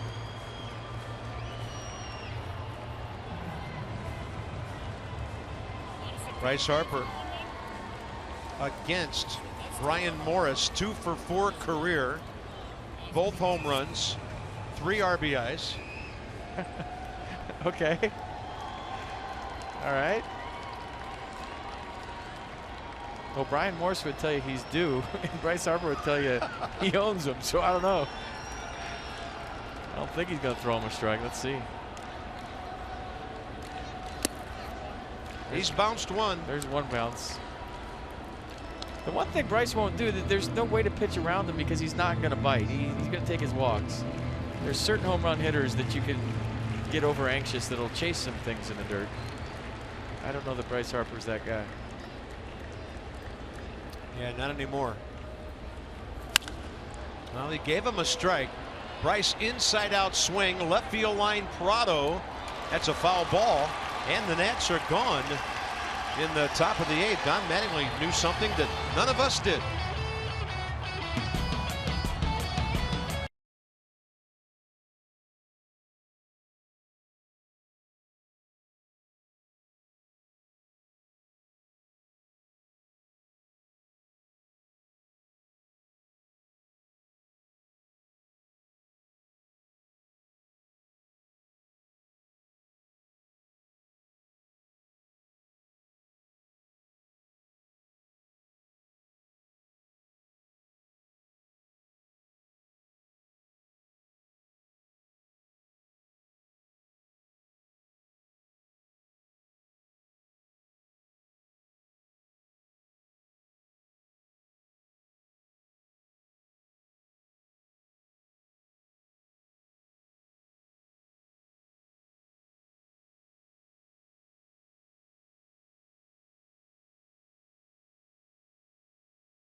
This copyrighted telecast is presented by authority of the Washington Nationals and may not be reproduced or retransmitted in any form. And the accounts and descriptions of this game may not be disseminated without the expressed written consent of the Washington Nationals. 3-1 as this one heads into the bottom of the 8th inning. Blake Trinan on for the Nationals. MLB.TV Premium, the #1 live streaming sports service, delivers everything you've come to expect.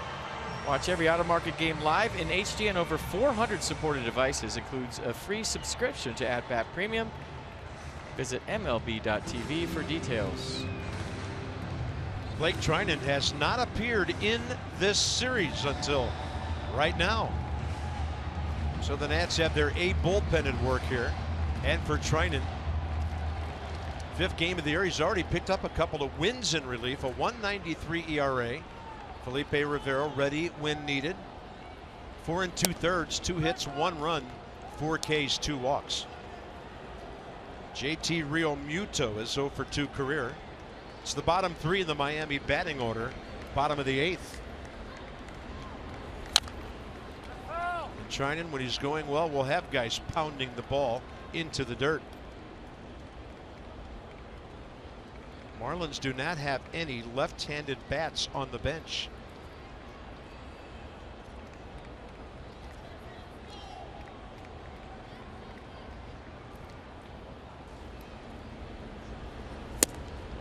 It's a great-looking breaking ball. Didn't get the call. He started to walk off the mound like he had strike 3. Pretty good pitch.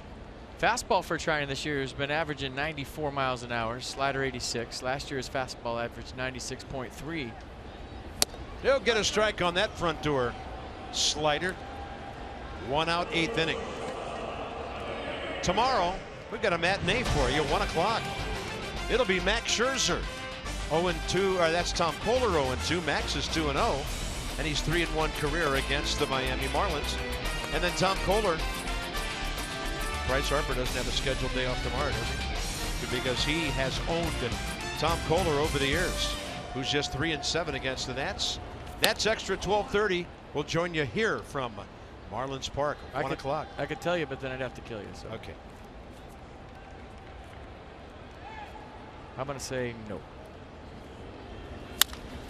Bouncing ball, too hot. And past Anthony Rendon. Echeverria with a base hit. His 2nd of the series in 6 at-bats. And they're going to call on the power here of Marcell Ozuna. Well, the reason I was getting to Blake Trinan's velocity is I think he's better when it's 94 versus 96. He has more movement on his sinker, and he's kind of learned how to throttle back and use that movement in his favor. When it's 96 to 98, it's fun for us to talk about, ooh, that was 99, ooh, that was 100. But the 94 might actually be harder to hit because it's diving and darting all over the place. Marcell Ozuna career 1 for 7. 1 RBI against Blake Trinan. Gets the strike call low in the zone.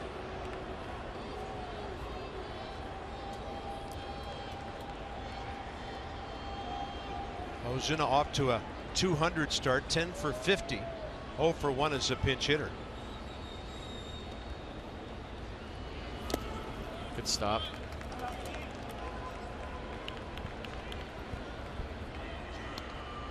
Anytime you got a sinker ball guy on, you throw a ball in the dirt and keep that double play in order, it's huge for the catcher to stop it like Wilson Ramos just did. 3-1 Nats. Been that way since the Dietrich 5th inning home run.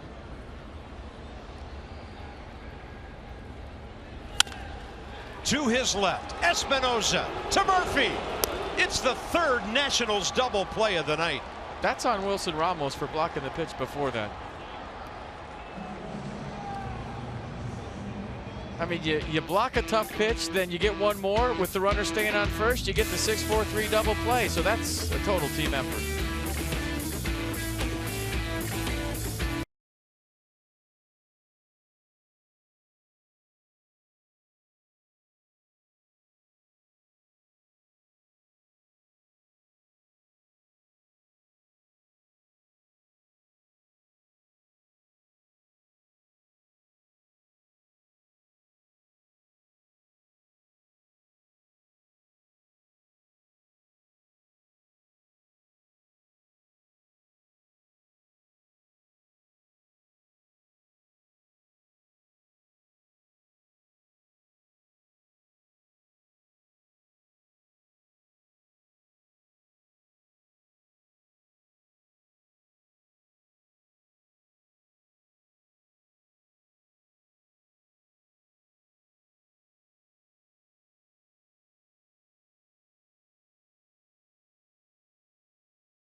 Nationals baseball on Masson, brought to you by American Standard Heating and Air.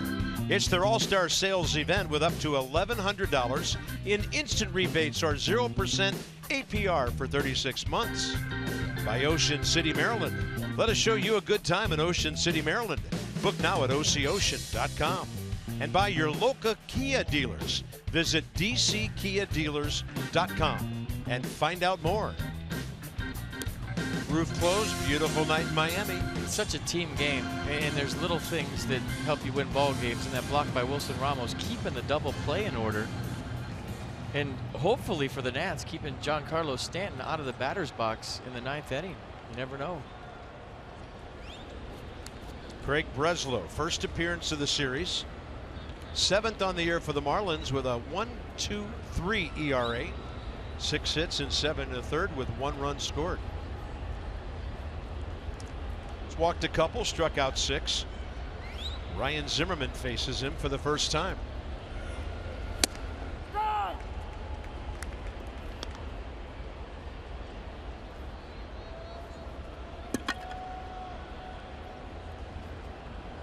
Jonathan Papelbon.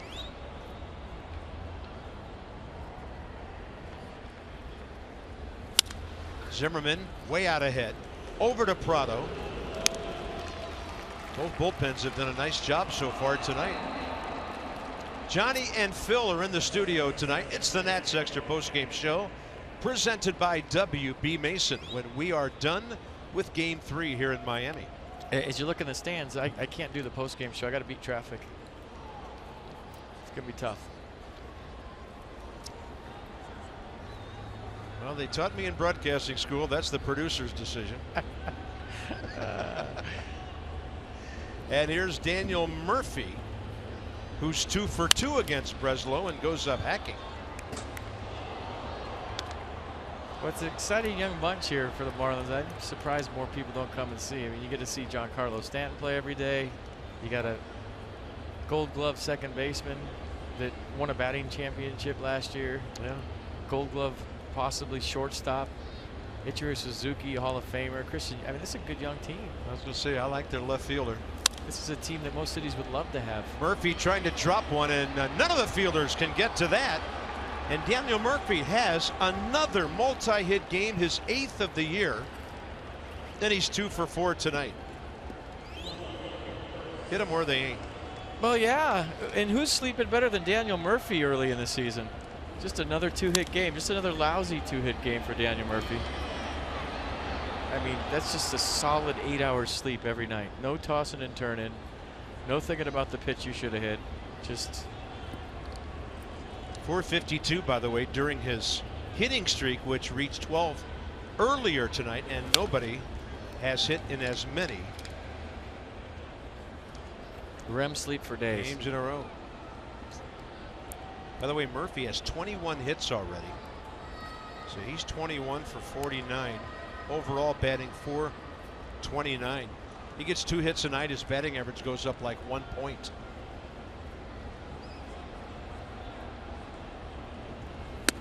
That one sails upstairs on Breslow.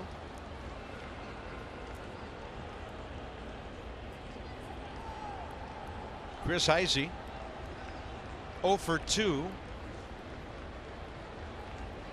against this left-hander. The Nats would love to put another tally or 2 on the board here. Great changeup. It's kind of got that uneasy, stayed at 3-1 for a long time feel to this game. So to your point, it's a good one. Yeah. Trying to add on. Well, Gordon, Suzuki, and Yelich at least for the Marlins, bottom of the 9th.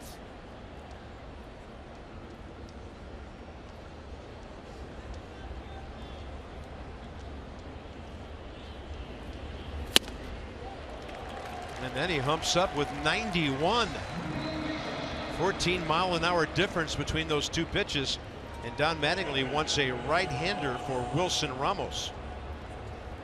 So Breslow gives up a hit, pitches 2/3 of an inning. Gets the strikeout on Chris Heisey. He'll hand the ball to his skipper. The Nats have Wilson Ramos 0 for 3 straight ahead.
So while we were away, Wilson Ramos checking out his Twitter feed in the Nats dugout. See how many likes I got on that, how many retweets. Actually, Major League Baseball allowing tablets in the dugouts this year. He's actually getting a video scouting report and seeing the pitches from Kyle Barraclough right now in the dugout before he walks up to the plate. How the game has changed. It's amazing. Rick Shue with the scouting report in his hand, the video of the pitcher he's about to face. All of this new this year as he walks up to the plate. Great stuff, guys. That's actually Wilson in the box the last time he faced him. Good stuff. This is what he did to you. So forget your memory. It's right there. And I could tell you when that was. He was the leadoff man against Barraclough. In the 9th inning, that's Kyle Barraclough. He bounced out to short in the Nats 6-1 loss. I just showed it to you. That was the last thing you saw was him hitting it to short. So unbelievable. I saw Rick Shue kind of sweeping his hand. Was he say, hey, hit a double to right center? Or maybe he was just swiping on the screen. He was telling you his fastball jumps at the end. That's the sign for that. Kind of takes off. It's got good late life. Wilson Ramos 0 for 3. Murphy at first, 2 outs, top of the 9th.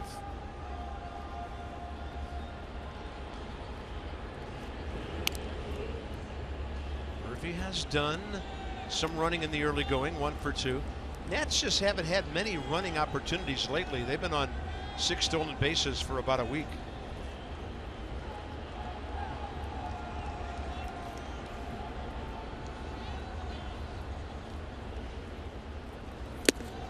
Ball skips into the mitt of JT Real Muto.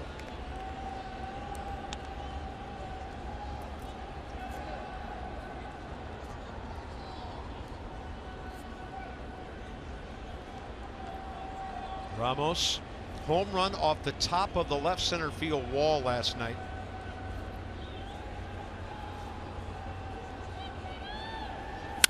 And he rocks that one to short. Echeverria on a screamer. The Nats have only stranded 4 runners. Jonathan Papelbon, 3 days after a problem in Philadelphia, tries to get it done here in Miami.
Gentlemen, thank you, Johnny. Thank you, Phil. We'll look forward to Nats extra postgame. Jonathan Papelbon, first blown save of the season Sunday at Philly. He's still 5 out of 6. Fastball 91, slider 79, split is the out pitch at 85. 6 games, 4.76 ERA, 4 strikeouts versus no walks. And opponents, whether you're right-handed or left-handed, hitting .333. D. Gordon is the leadoff man. And Gordon career against Papelbon, 1 for 5 with a triple and a base on balls. Gordon tonight 1 for 3 in the series, 2 for 10.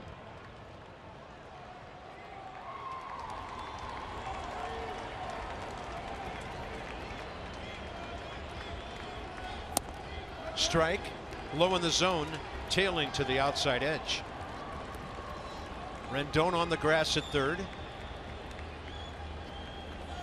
Outfield a bit around to the left with Taylor and Heisey. Bryce Harper playing a pretty straightaway right field.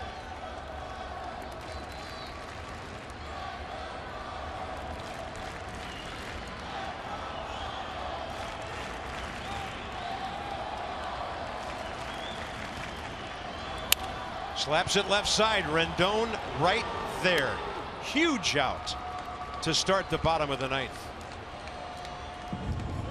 I mean, they're all huge because if Suzuki gets on, then you have Yelich who has pop. If Yelich gets on, then you have Stanton who has pop. In a 2-run game, they're all big right now. Max and Kohler tomorrow. That's extra 12:30. First pitch here, 105. Here's Ichiro Suzuki, who's 3 for 10 career against Papelbon with an RBI, pair of walks, 3 strikeouts. He's ahead of his second straight hitter. Yeah, the countdown's on.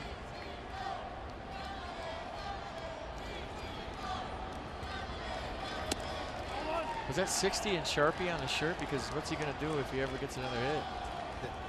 How's he get the 60 off? I don't know. That number's needs to be a lot smaller for the countdown. He looks like he's seen all of them too. Ichiro chops one foul. That's strike 2.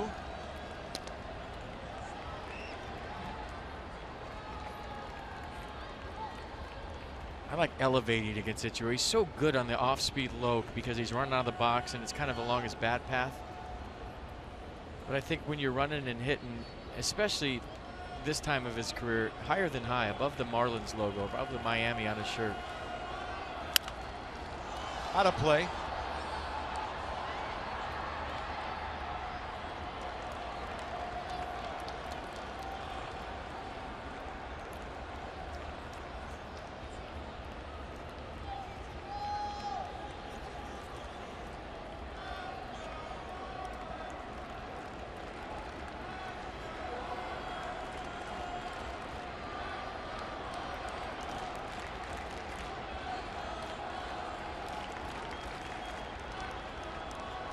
And a 1-2. You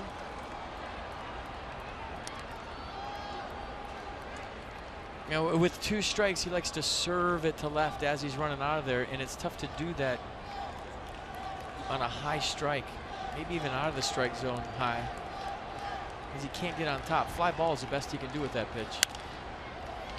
Trying to get it up there, I think.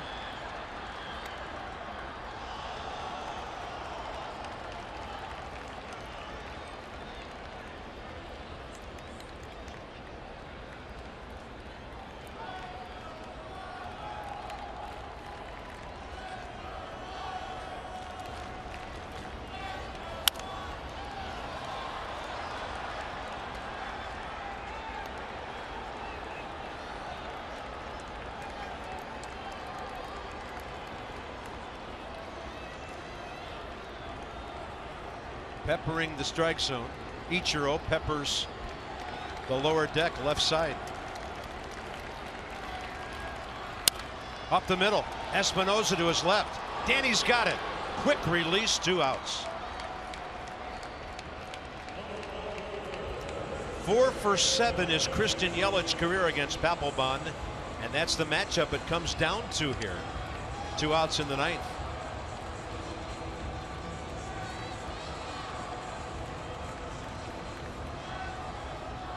His job is to get on for the big man on deck. Yelich tonight 1 for 2, a walk, a single.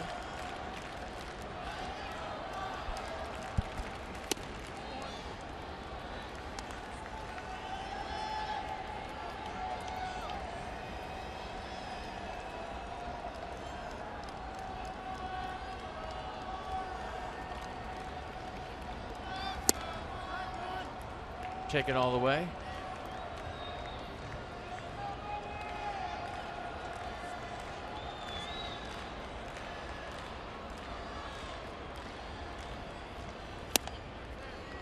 very close to the inside edge. 2 balls, 1 strike. Yeah, well, with the slider, and you saw the body language, he wanted the call. Where did pitch track have it? Looked good to me. Most of the ball inside the box. And a 2-1. Stanton will bat on a base hit by Yelich.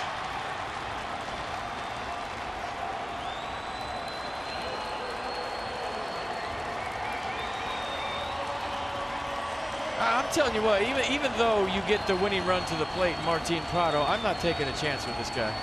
You know, it goes against the book, it goes against what you're supposed to do, but you have a guy that can tie the game with 1 swing right here. A guy with arguably the most pop in the National League. And they got Martin Prado, who's a solid baseball player that, you know, hey, he can hit the ball, but he's not known for the long ball. And you just back up on defense, you play no doubles, and you hope you get Prado out. I'm not taking a chance right here. We'll see what happens. Giancarlo Stanton 4 for 12 career against Papelbon with 1 RBI, 4 strikeouts. Time given briefly as Ryan Zimmerman moves behind the runner at first. Just right behind him at the moment.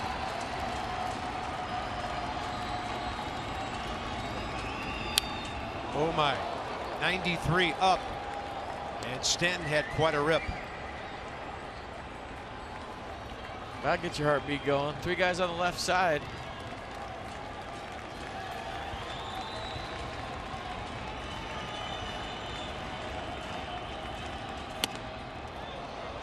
Able to stop. It's 1-1. Papelbon wondering what the call was. He's looking around to see if he went.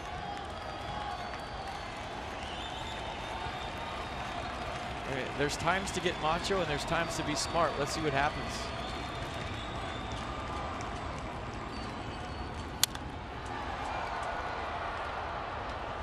Maybe getting away with 91 after he got away with 93. Hey, going after him. What do I know? There was a little reach back by Ramos there. Wilson wanted that ball further outside. And it comes down to 2 strikes here in the 9th. Gonna split him right here, you'd think, in the dirt. Goes with the fastball. The game is over. Jonathan Papelbon, his 6th of the year, and he had to do it the hard way. Well, good for him. And like I said, go right after him and end the game on a strikeout to Giancarlo Stanton. Look at the first 2 strikes. I mean, right down the heart, middle in to a guy with amazing pop, and then Jonathan Papelbon paints right here for strike 3, and Giancarlo Stanton strikes out for the 3rd time. Go right after him. The Nats have earned at least a split in the series. And they'll go for a 3 out of 4 tomorrow behind Max Scherzer. What a ball game. 2 hours and 33 minutes. Timely hitting. A homer by Michael A. Taylor. Petit gets the win. And the bullpen pitched 7 innings tonight and gave up 1 run on just 4 hits. We'll join you tomorrow, 12:30. This has been a presentation of Masson. Johnny and Phil straight ahead from Miami. See you later.